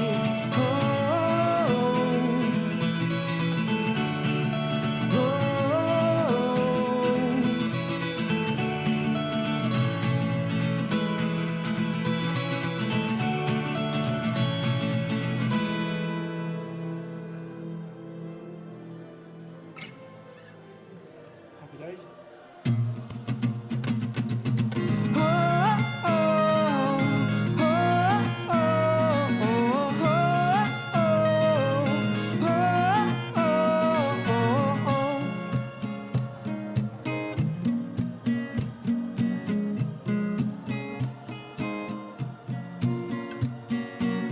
Should know much better not to fall for a girl in a sweater.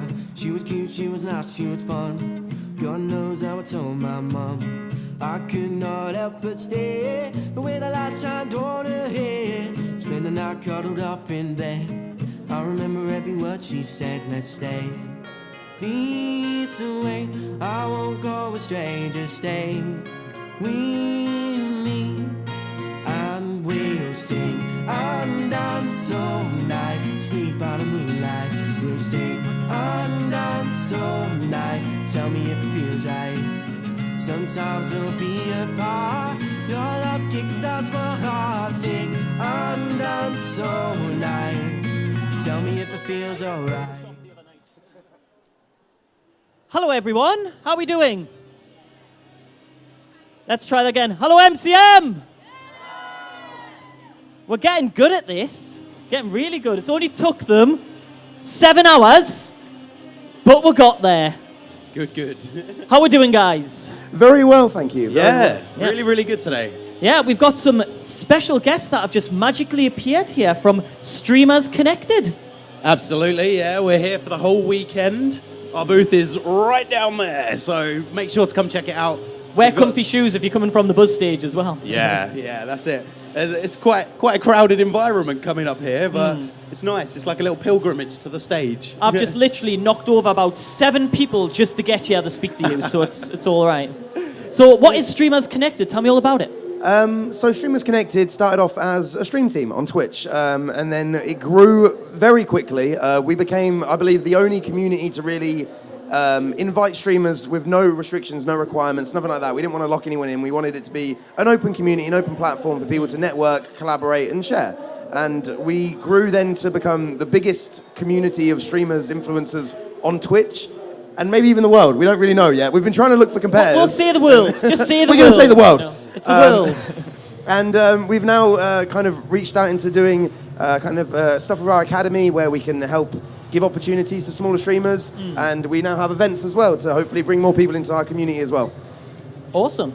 Yeah. So to extend on what Luke's got, we've got the mentorship scheme where we identify smaller streamers, partner them up with Twitch partners, and show them how to become a full-time streamer by giving them all the tools necessary, like XSplit and using player.me for social. Yeah.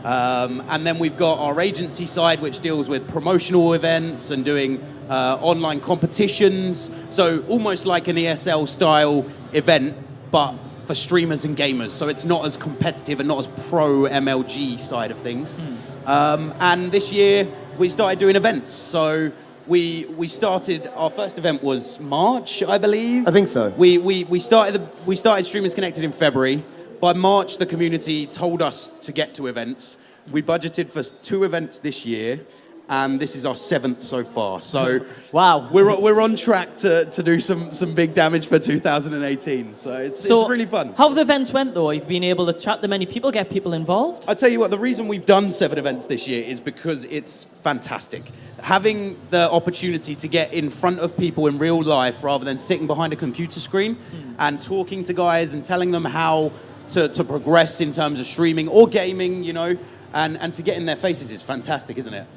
I think it's good because it just brings a lot of the community together. Like, we don't, coming from someone who plays video games all day, every day for a living, I'm very much a social recluse. So I sit at home and I don't really go out that much. So coming to events is a good opportunity to meet people that I've maybe never met before, but I've known their gamer tag or whatever for years. Yeah. And it's nice because it feels like that little family that you've got on the internet at home is actually real. Yeah.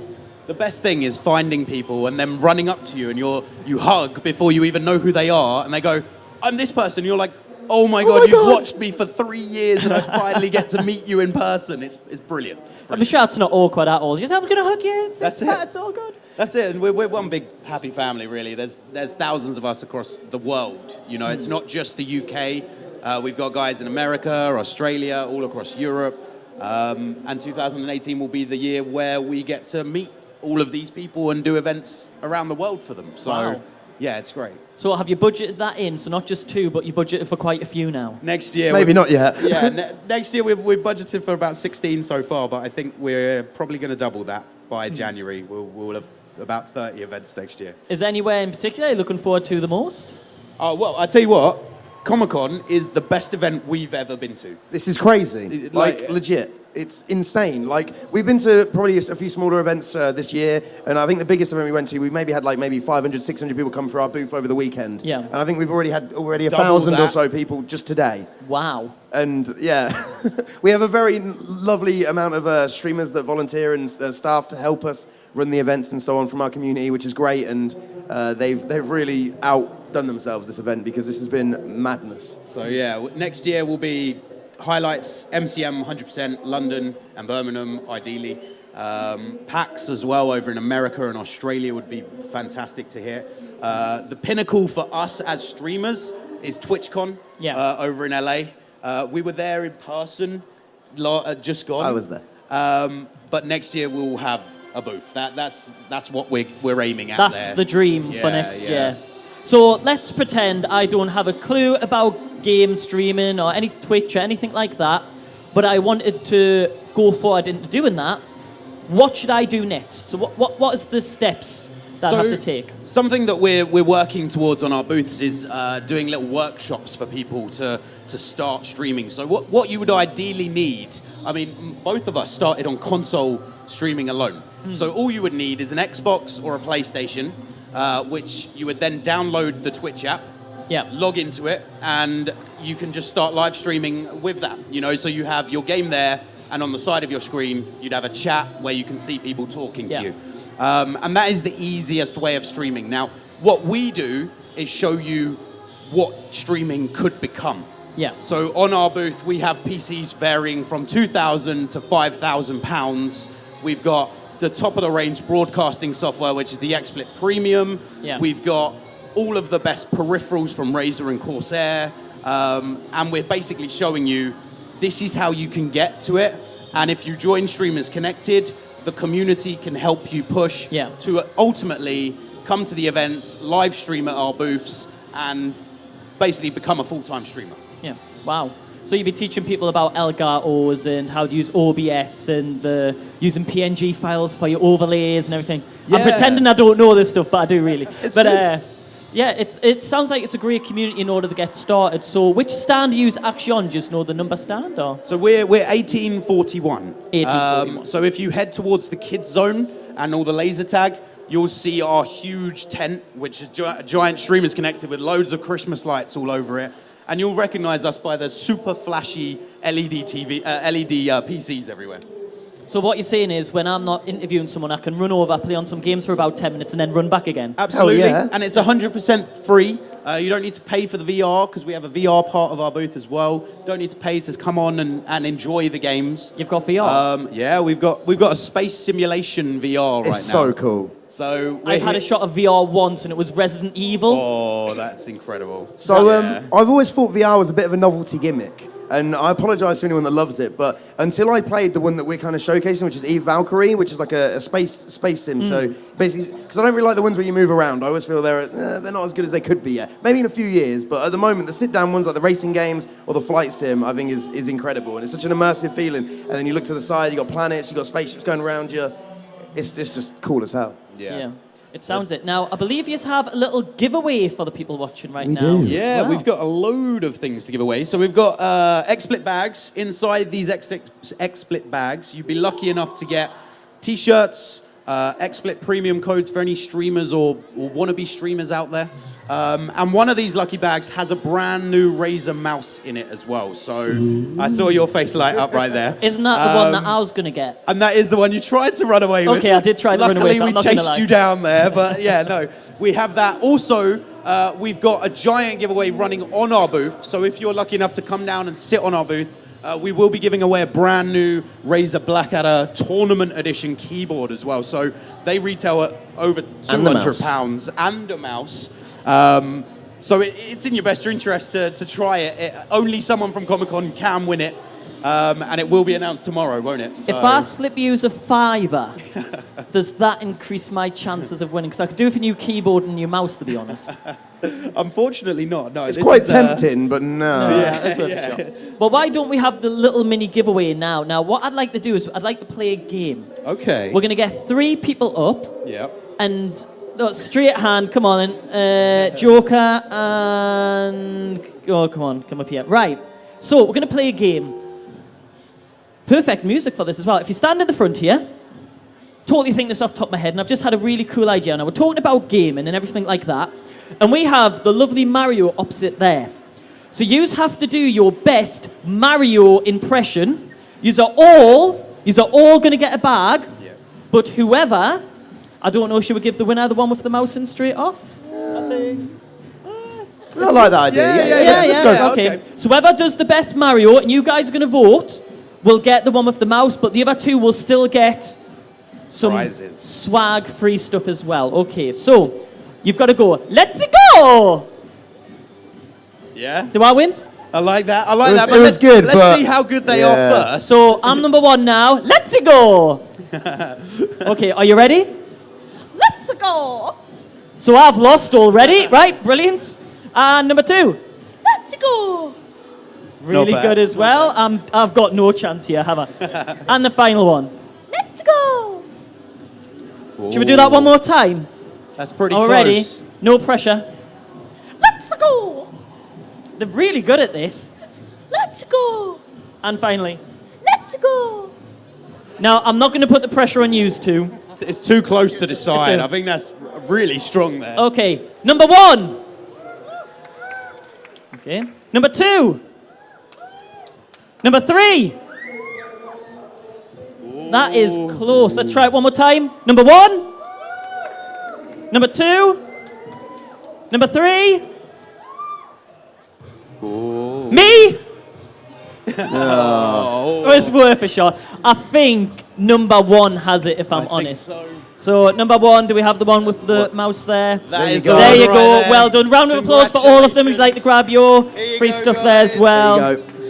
There we go. And you've got one there as well. We've got another 2. We've got 2 left. We've got 2 left. Who wants to try and win some more? Right, you can come up. And go on if you want to come up. Now, you're going to get something either way. But I'm just going to embarrass you. Okay? I like that idea. Yeah. It's good. Now, I want you to do your best Mario impression again, but I want you to go, woohoo! Okay? I like that. That was a good one, Yeah, actually. it was all right. I've got I a don't think chance, it ladies and justifies the gents. bag. I've got a chance. Okay, let's hear your best. Woohoo! Woohoo! Oh. That was good. That was really good. No pressure. Are you ready? Woohoo! Ooh. Still good as well. Again. Who thinks number 1? Who thinks number 2? Who thinks me? Boo. What do you mean, boo? Go away. You know what? You both get something anyway. But round of applause again for taking part. There you There go. you go. No worries, matey. It was worth a shot. I just like free stuff. What can I say? It's just the point I admit I'm a Sonic fan. Ooh, I like that. I'm a big yeah. Sonic. I'm wearing Sonic socks right now. Hey. I'm not even going to lie. It's actually on the bit there, so I won't take my shoes off. But yeah, Sonic all the way. Big Sonic fan. But I think we need to give a big round of applause and a thank you to Streamers United there. Connected, sorry. Connected. It's your football team, Streamers United. That's the There we go. Yeah, Streamers Connected for giving away loads of free stuff as well. Make sure you check out their booth just straight down there as well. Thank you very much, guys. Thank you very much, guys.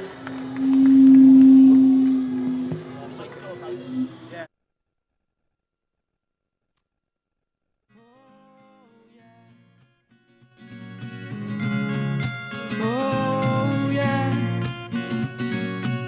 Some stop cause she's not worth it, but I think that she's perfect. No one knows that she makes me happy. I'm always hers and I always will be. 6 months is a pretty short time, but I can't get you off my mind. Spending that covered up in bed, I remember every word she said. Let's stay this away.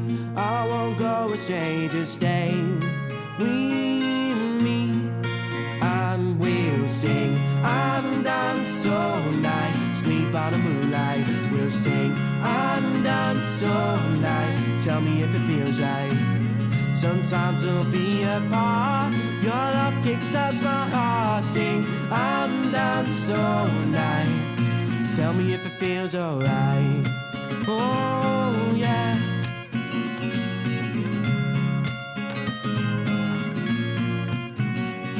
Let's stay this away. I won't go astray, just stay with me, and we'll sing and dance all night. Sleep on the moonlight. We'll sing and dance all night. Tell me if it feels right. Sometimes we'll be apart. Your love kickstarts my heart. Sing and dance all night. Tell me if it feels alright. Oh yeah.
Hello, MCM Birmingham.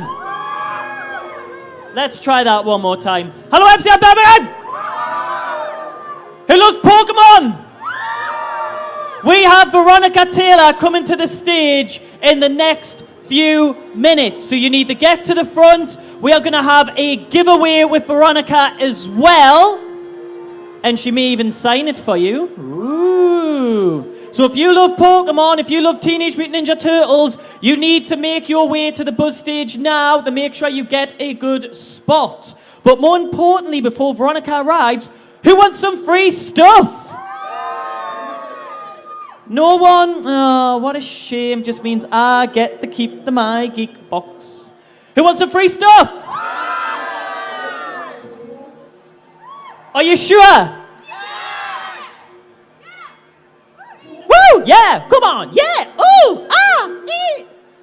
Sounds like you're doing that Witch Doctor song. Ooh, ee, ooh, ah, ah, ting, tang. Wow. Wow. Let's try that one more time. Don't shake your head at me. I'm getting my head shaking at the back there. Ooh, ee, ooh, ah, ah, ting, tang. Yeah, we're getting it. We're getting it. Right, who wants an opportunity to win some free stuff, including from My Geek Box? Well, come on then, you can come down. Come on, you can come down. Number 2, and you've already been up. Fez, come on, Fez.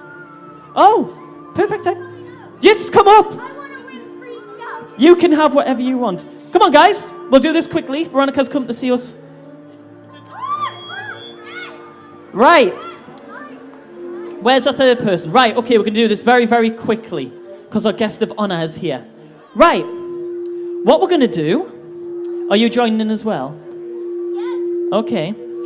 I want you to do your biggest geeky quote from a film or TV show. Okay? So it could be Expelliarmus, because that's how he says it in the film, isn't it? Okay? Or should we just do Expelliarmus? Or I know, I want your best Pikachu impression. What about an Ash impression? I'm up for that. You're doing best Ash impression. Let's all work on ours. Have you ever seen Pokemon? Oh, so he sounds like this. I choose you! Okay, that's the line that we need. I choose you! No, I can't do it. That's a little high. It's my Geordie accent. Okay, are we ready? Yeah, it's the accent. I choose you. Okay, go. Pikachu, I choose you! That's pretty good. That was pretty good.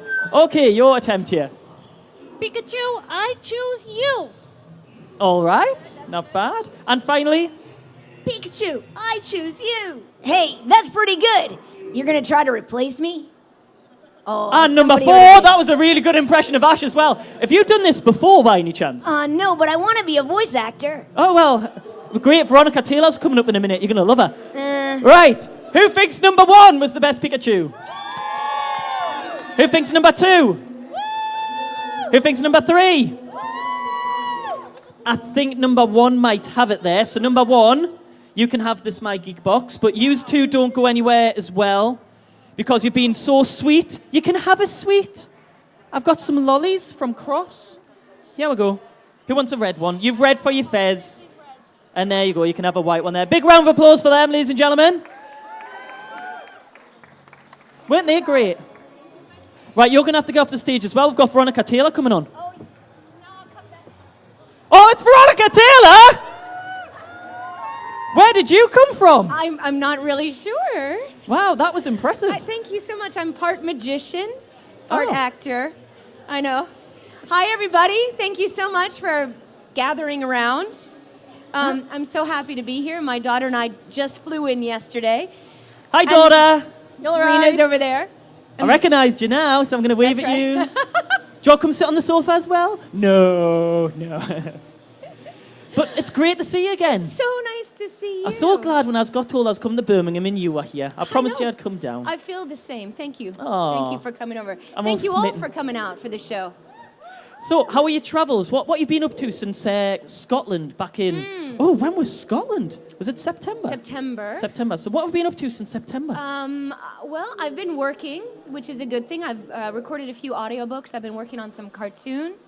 And I've been traveling around to other Comic-Cons. I think I've been in definitely I was in Vancouver last weekend, Nova Scotia since, and then I don't know. I've been all around. Yeah, so Nova Scotia, Birmingham. Yeah. Yeah. Birmingham's better. You know, of course, it's better. The people are really nice. Although I've only been in the hotels so far. And here, so far, everyone here has been amazing. Yeah, everyone's glad that you, aren't we, guys? Yes.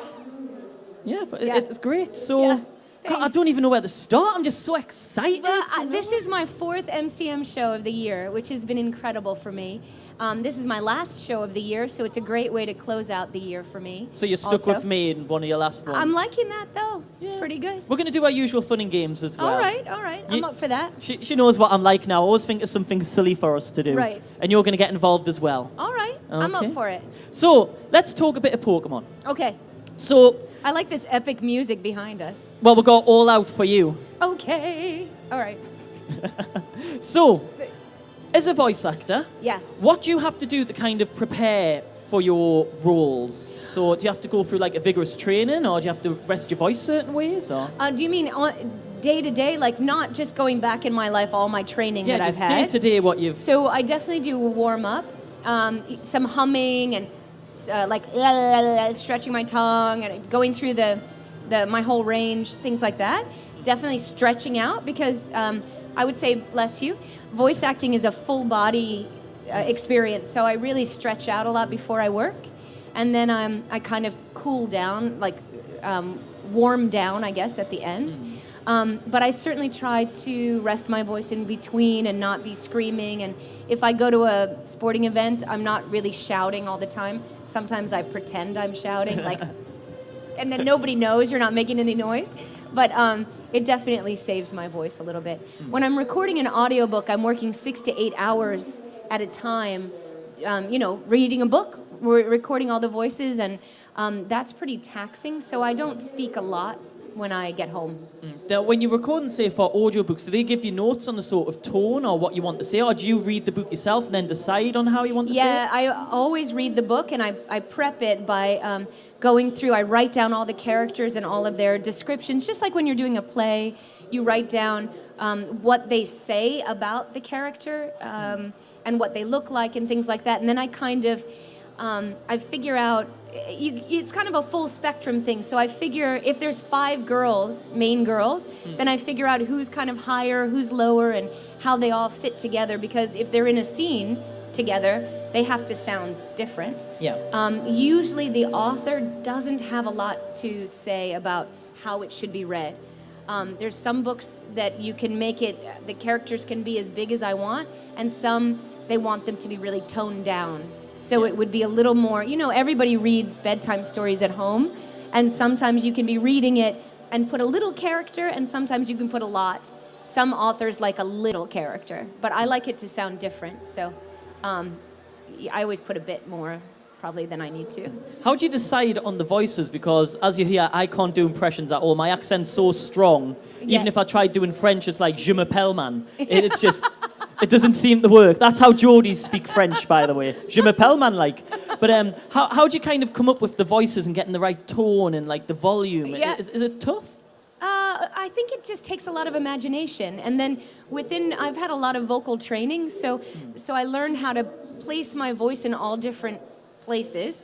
And also then I can use different accents or, I don't know, it really all depends. So I just imagine what the person looks like, kind of where they carry their energy, and then I make the voice that way. So, a guy, you can have a guy in school talking like this, and then a girl who talks like this, or maybe someone who's kind of regular, someone who's a lot older, an older guy, which sounds like Ash, but I didn't mean that. Wow. I'm stuck in Ash right now.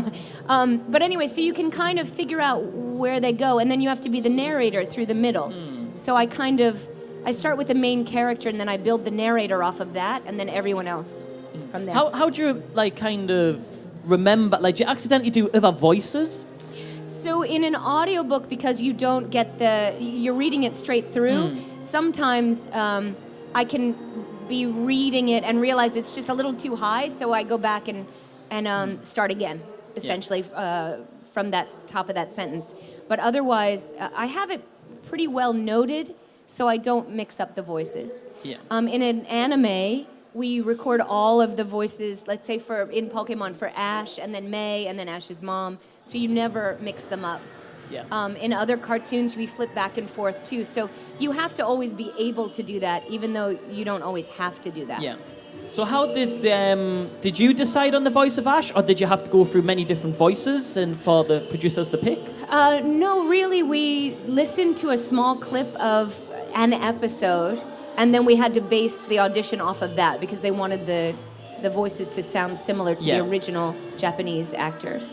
And then, in the very beginning, Ash sounded one way, and then his voice kind of shifted in the first season, and that was as he kind of, I guess, became more himself. But we definitely got notes, but I think they decided based on everyone's original audition, and then we were called back and had to kind of fine-tune it. So moving away from Pokemon, because no doubt we've got some fan questions about Pokemon. Do we have fan questions for later? Yes, we've got a few there. I'll come back to you guys. But we never got much chance to talk about Teenage Mutant Ninja Turtles in Scotland. Oh, yeah. How did that role of April O'Neil come about? So 4 Kids, who was producing Pokemon, they also got Ninja Turtles. They had a ton of Saturday morning cartoons at the time. So because I was already working there, I got a chance to audition for it. That was an incredible project to be part of, because who doesn't like Ninja Turtles? That was something we all knew about already, whereas Pokemon, we'd never really heard of it. And then the woman who directed it was in California. We all were in the booth at the same time. We had rehearsal for that, and then we worked on it together. So she would phone in. We had a room full of people, and then all the actors in the booth. So it was a much more kind of fun group effort, more like doing a radio play. Yeah. So very different to what you did with Pokemon and things like that. Yeah, because we're always alone in the booth. For a lot of shows, I work on them by myself. That was really great. Now, do you have a favourite turtle? Well, everyone has kind of a favourite turtle. Do you have one at all? I think Michelangelo, because I wish I had played Michelangelo. Donatello, because I think as April, that's her favorite. So they can match wits, Yeah, I used to be Leonardo for me. Oh, yeah. But as I've grew up, I've preferred pizza more. So now I've kind of led towards Michelangelo. You took a turn. Yeah. So, would anyone like to ask a fan question? Because I think we're getting sick of my voice right now. No, not yours. definitely yours is not. Lovely. Right, I'll jump straight across here.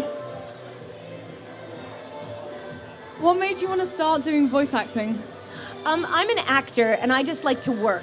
So I had an opportunity to audition for a cartoon, and I was like, all right, that's great.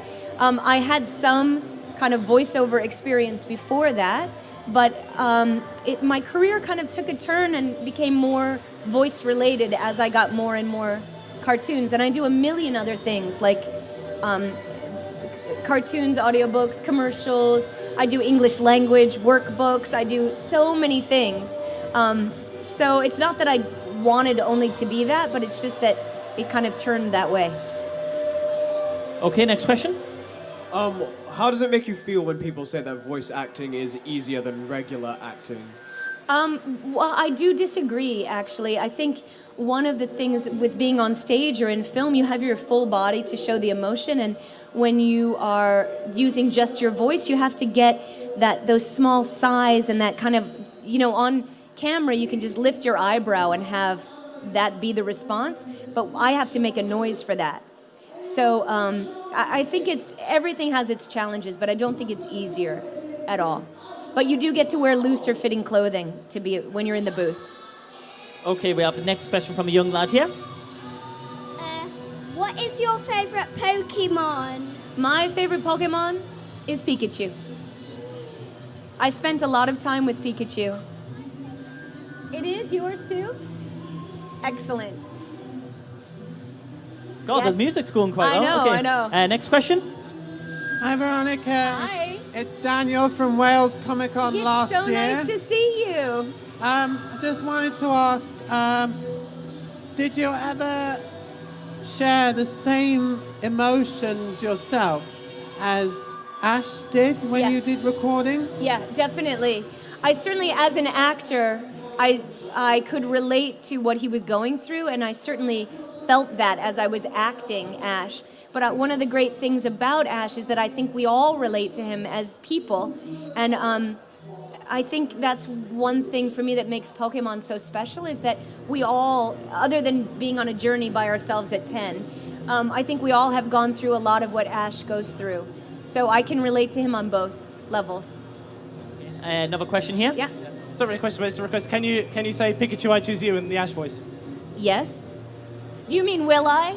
Yeah. Pikachu, I choose you! It's like she does it full time or something. Yeah, I did. I loved it. Next question. Why did on Ninja Turtles? What inspired you to do pizza? Make him have the favorite pizza. This pizza. I eat a lot of pizza in my real life. I'm also from New York City, and we have the best pizza there. Although I would try pizza here if you disagree. But no, definitely New York then. Everyone should go there. But I don't know why. I think because they're teenage Mutant Ninja Turtles, that's why they love pizza so much, because all teenagers love pizza. Don't they? What is your favorite topping? Oh, you know what I love? A hamburger pizza. Like hamburger crumbled pizza? crumbled beef on top of it. I don't get that very often, but it's my favorite. I've never heard But of otherwise, that before. plain. That sounds quite nice, Yeah. actually. Next question. If you didn't create like the first Pokemon game, Yeah. what would you have done as your job? Like, Tell me, if I didn't play the first Pokemon game? no, if you like didn't become and have the job you have now, like designing, creating Pokemon, what would you have had? Okay, so if I didn't become an actor, I think I would go with anthropology or maybe become a naturopath, because I really like the idea of natural healing and being able to kind of look at someone and say, I think you need more of this or less of this.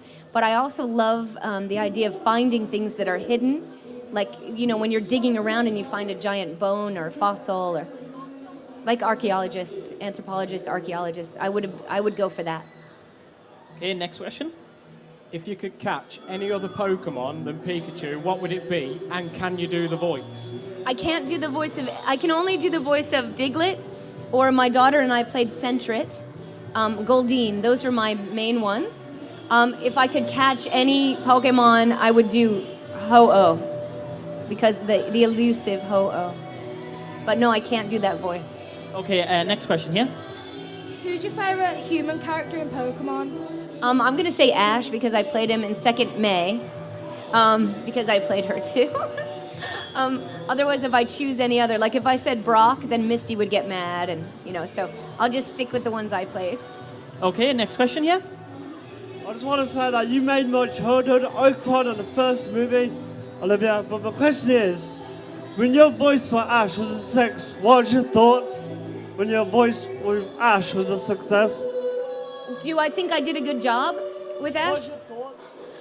What are your thoughts when you're speaking as Ash? So, I don't know. I kind of just become that 10-year-old boy. So my thoughts are just about, I don't know, not about girls, that's for sure. And just kind of, I think Ash is someone who's always figuring out how he can make something work. Like when they get into trouble, he never goes, oh, we'll never make it. He goes, what can we do to get out of this? So I feel like I just have those kind of like positive, forward-thinking thoughts, which I try to bring into my real life. Okay, next question. Would your daughter ever get into voice acting? Would my daughter ever? Oh, there you are. Yes, she has actually worked on some things, and she's always kind of. She's in university now, so she's doing a million different things. But definitely, voice acting is, I would say, a possibility. She's very talented, very. Yes, I'm back over on this side now. Yes, I see you now. Yeah, I'm trying to hide from you. I'm making it fun for you. It's like hide and seek. Okay. Hi, Veronica. Hi.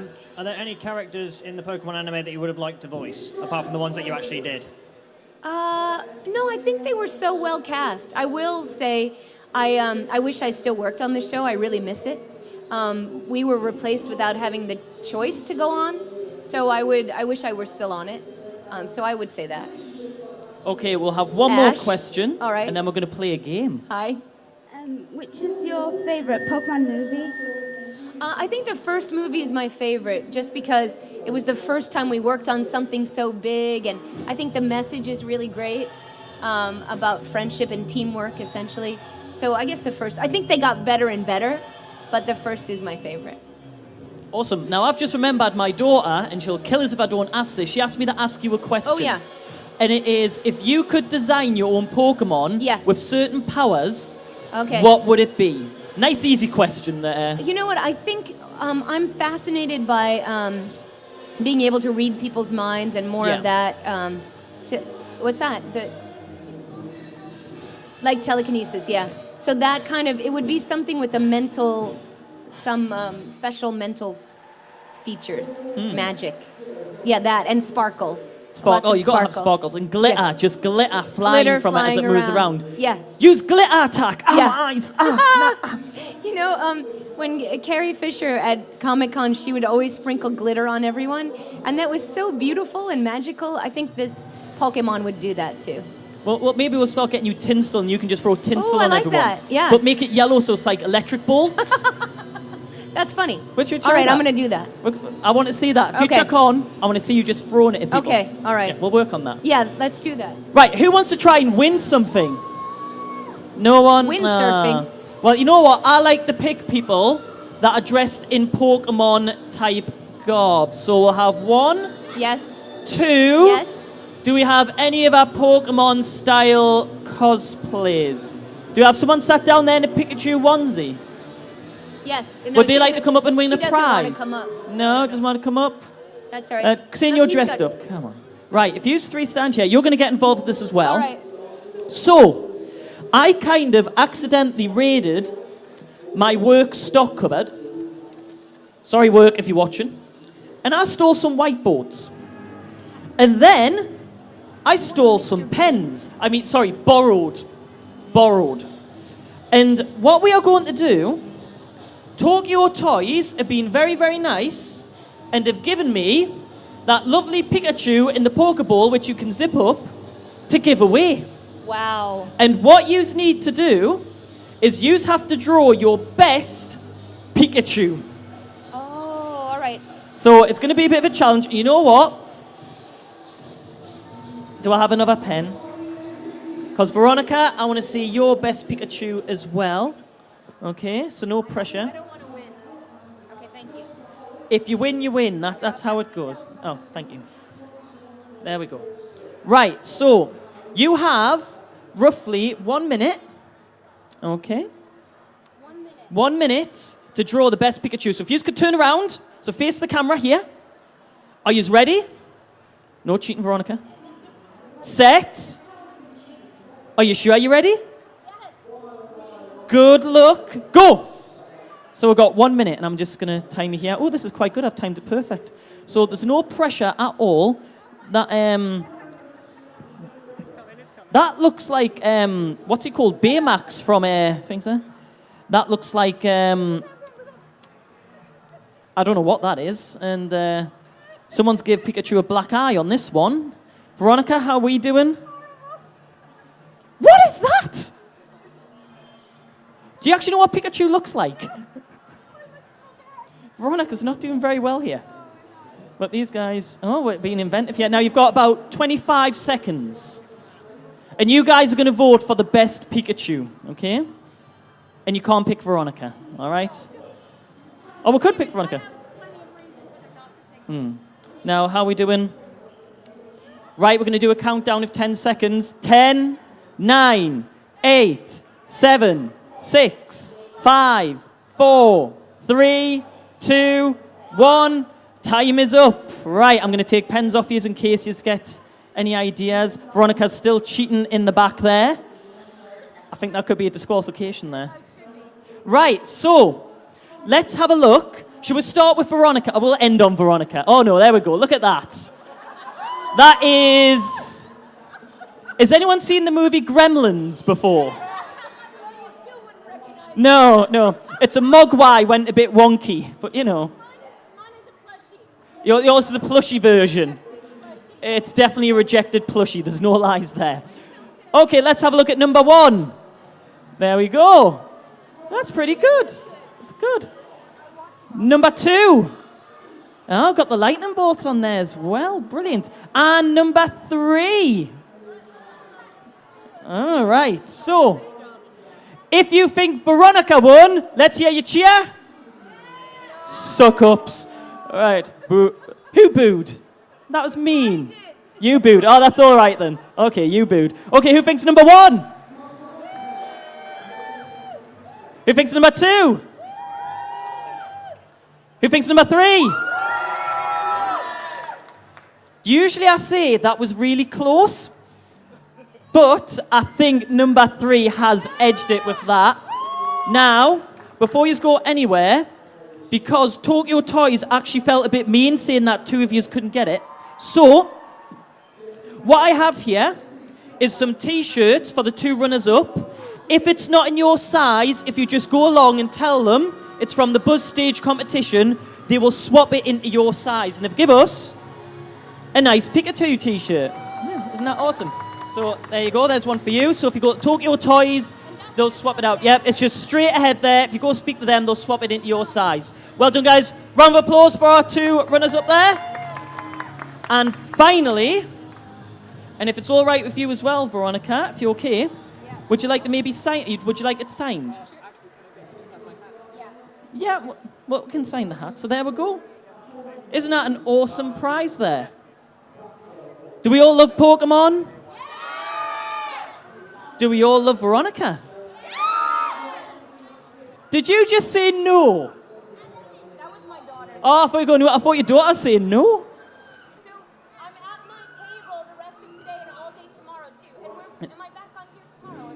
Unfortunately not. But Veronica is on her table straight ahead there. Make sure you go along, get an autograph, go say hi. Because as you can see, she is absolutely brilliant. She loves seeing all of you. And obviously this is her last con of the year. So make sure you take the opportunity to go and see Veronica today and tomorrow. Let's hear it for Veronica Taylor.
Take me away from home. Show me all the places I've never known. And we'll chase the night. Race all of these broken dreams in flight. And we'll fly.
Up here,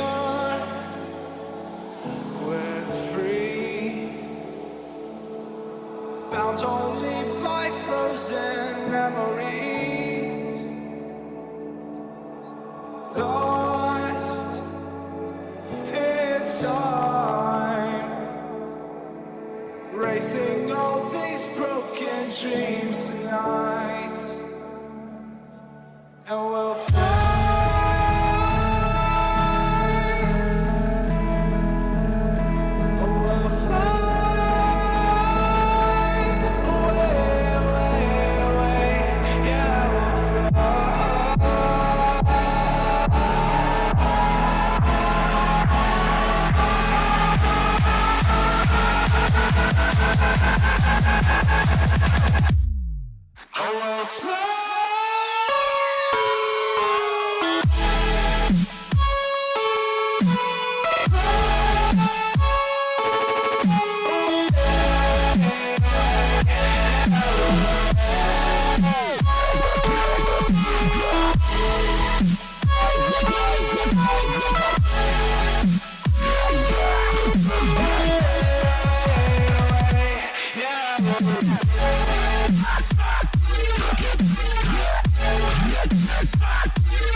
I'd fought all my life for this.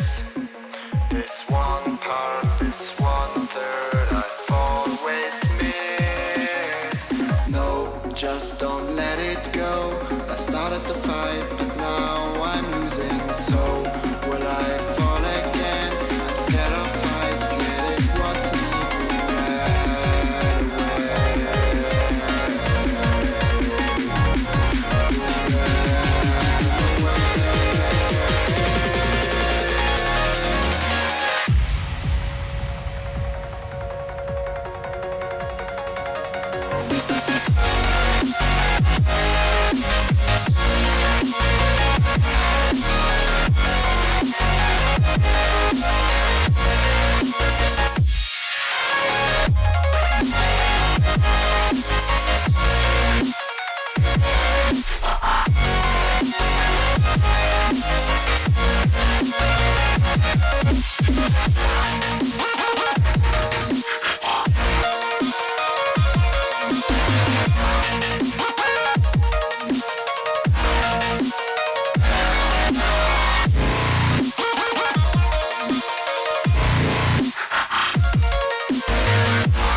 Oh, I can't forget myself.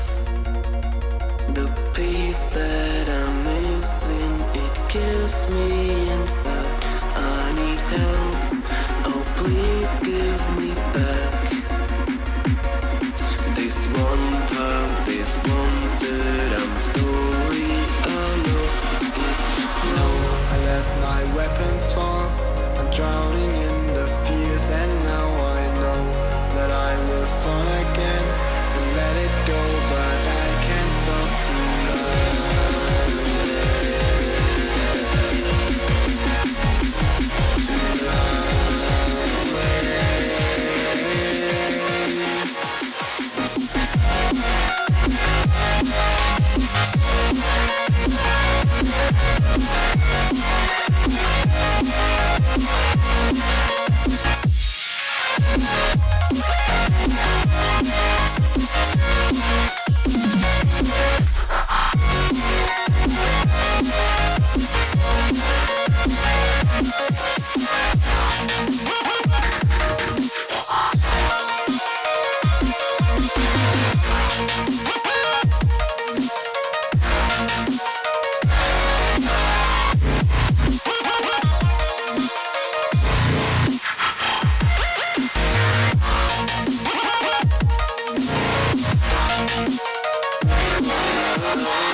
stuff.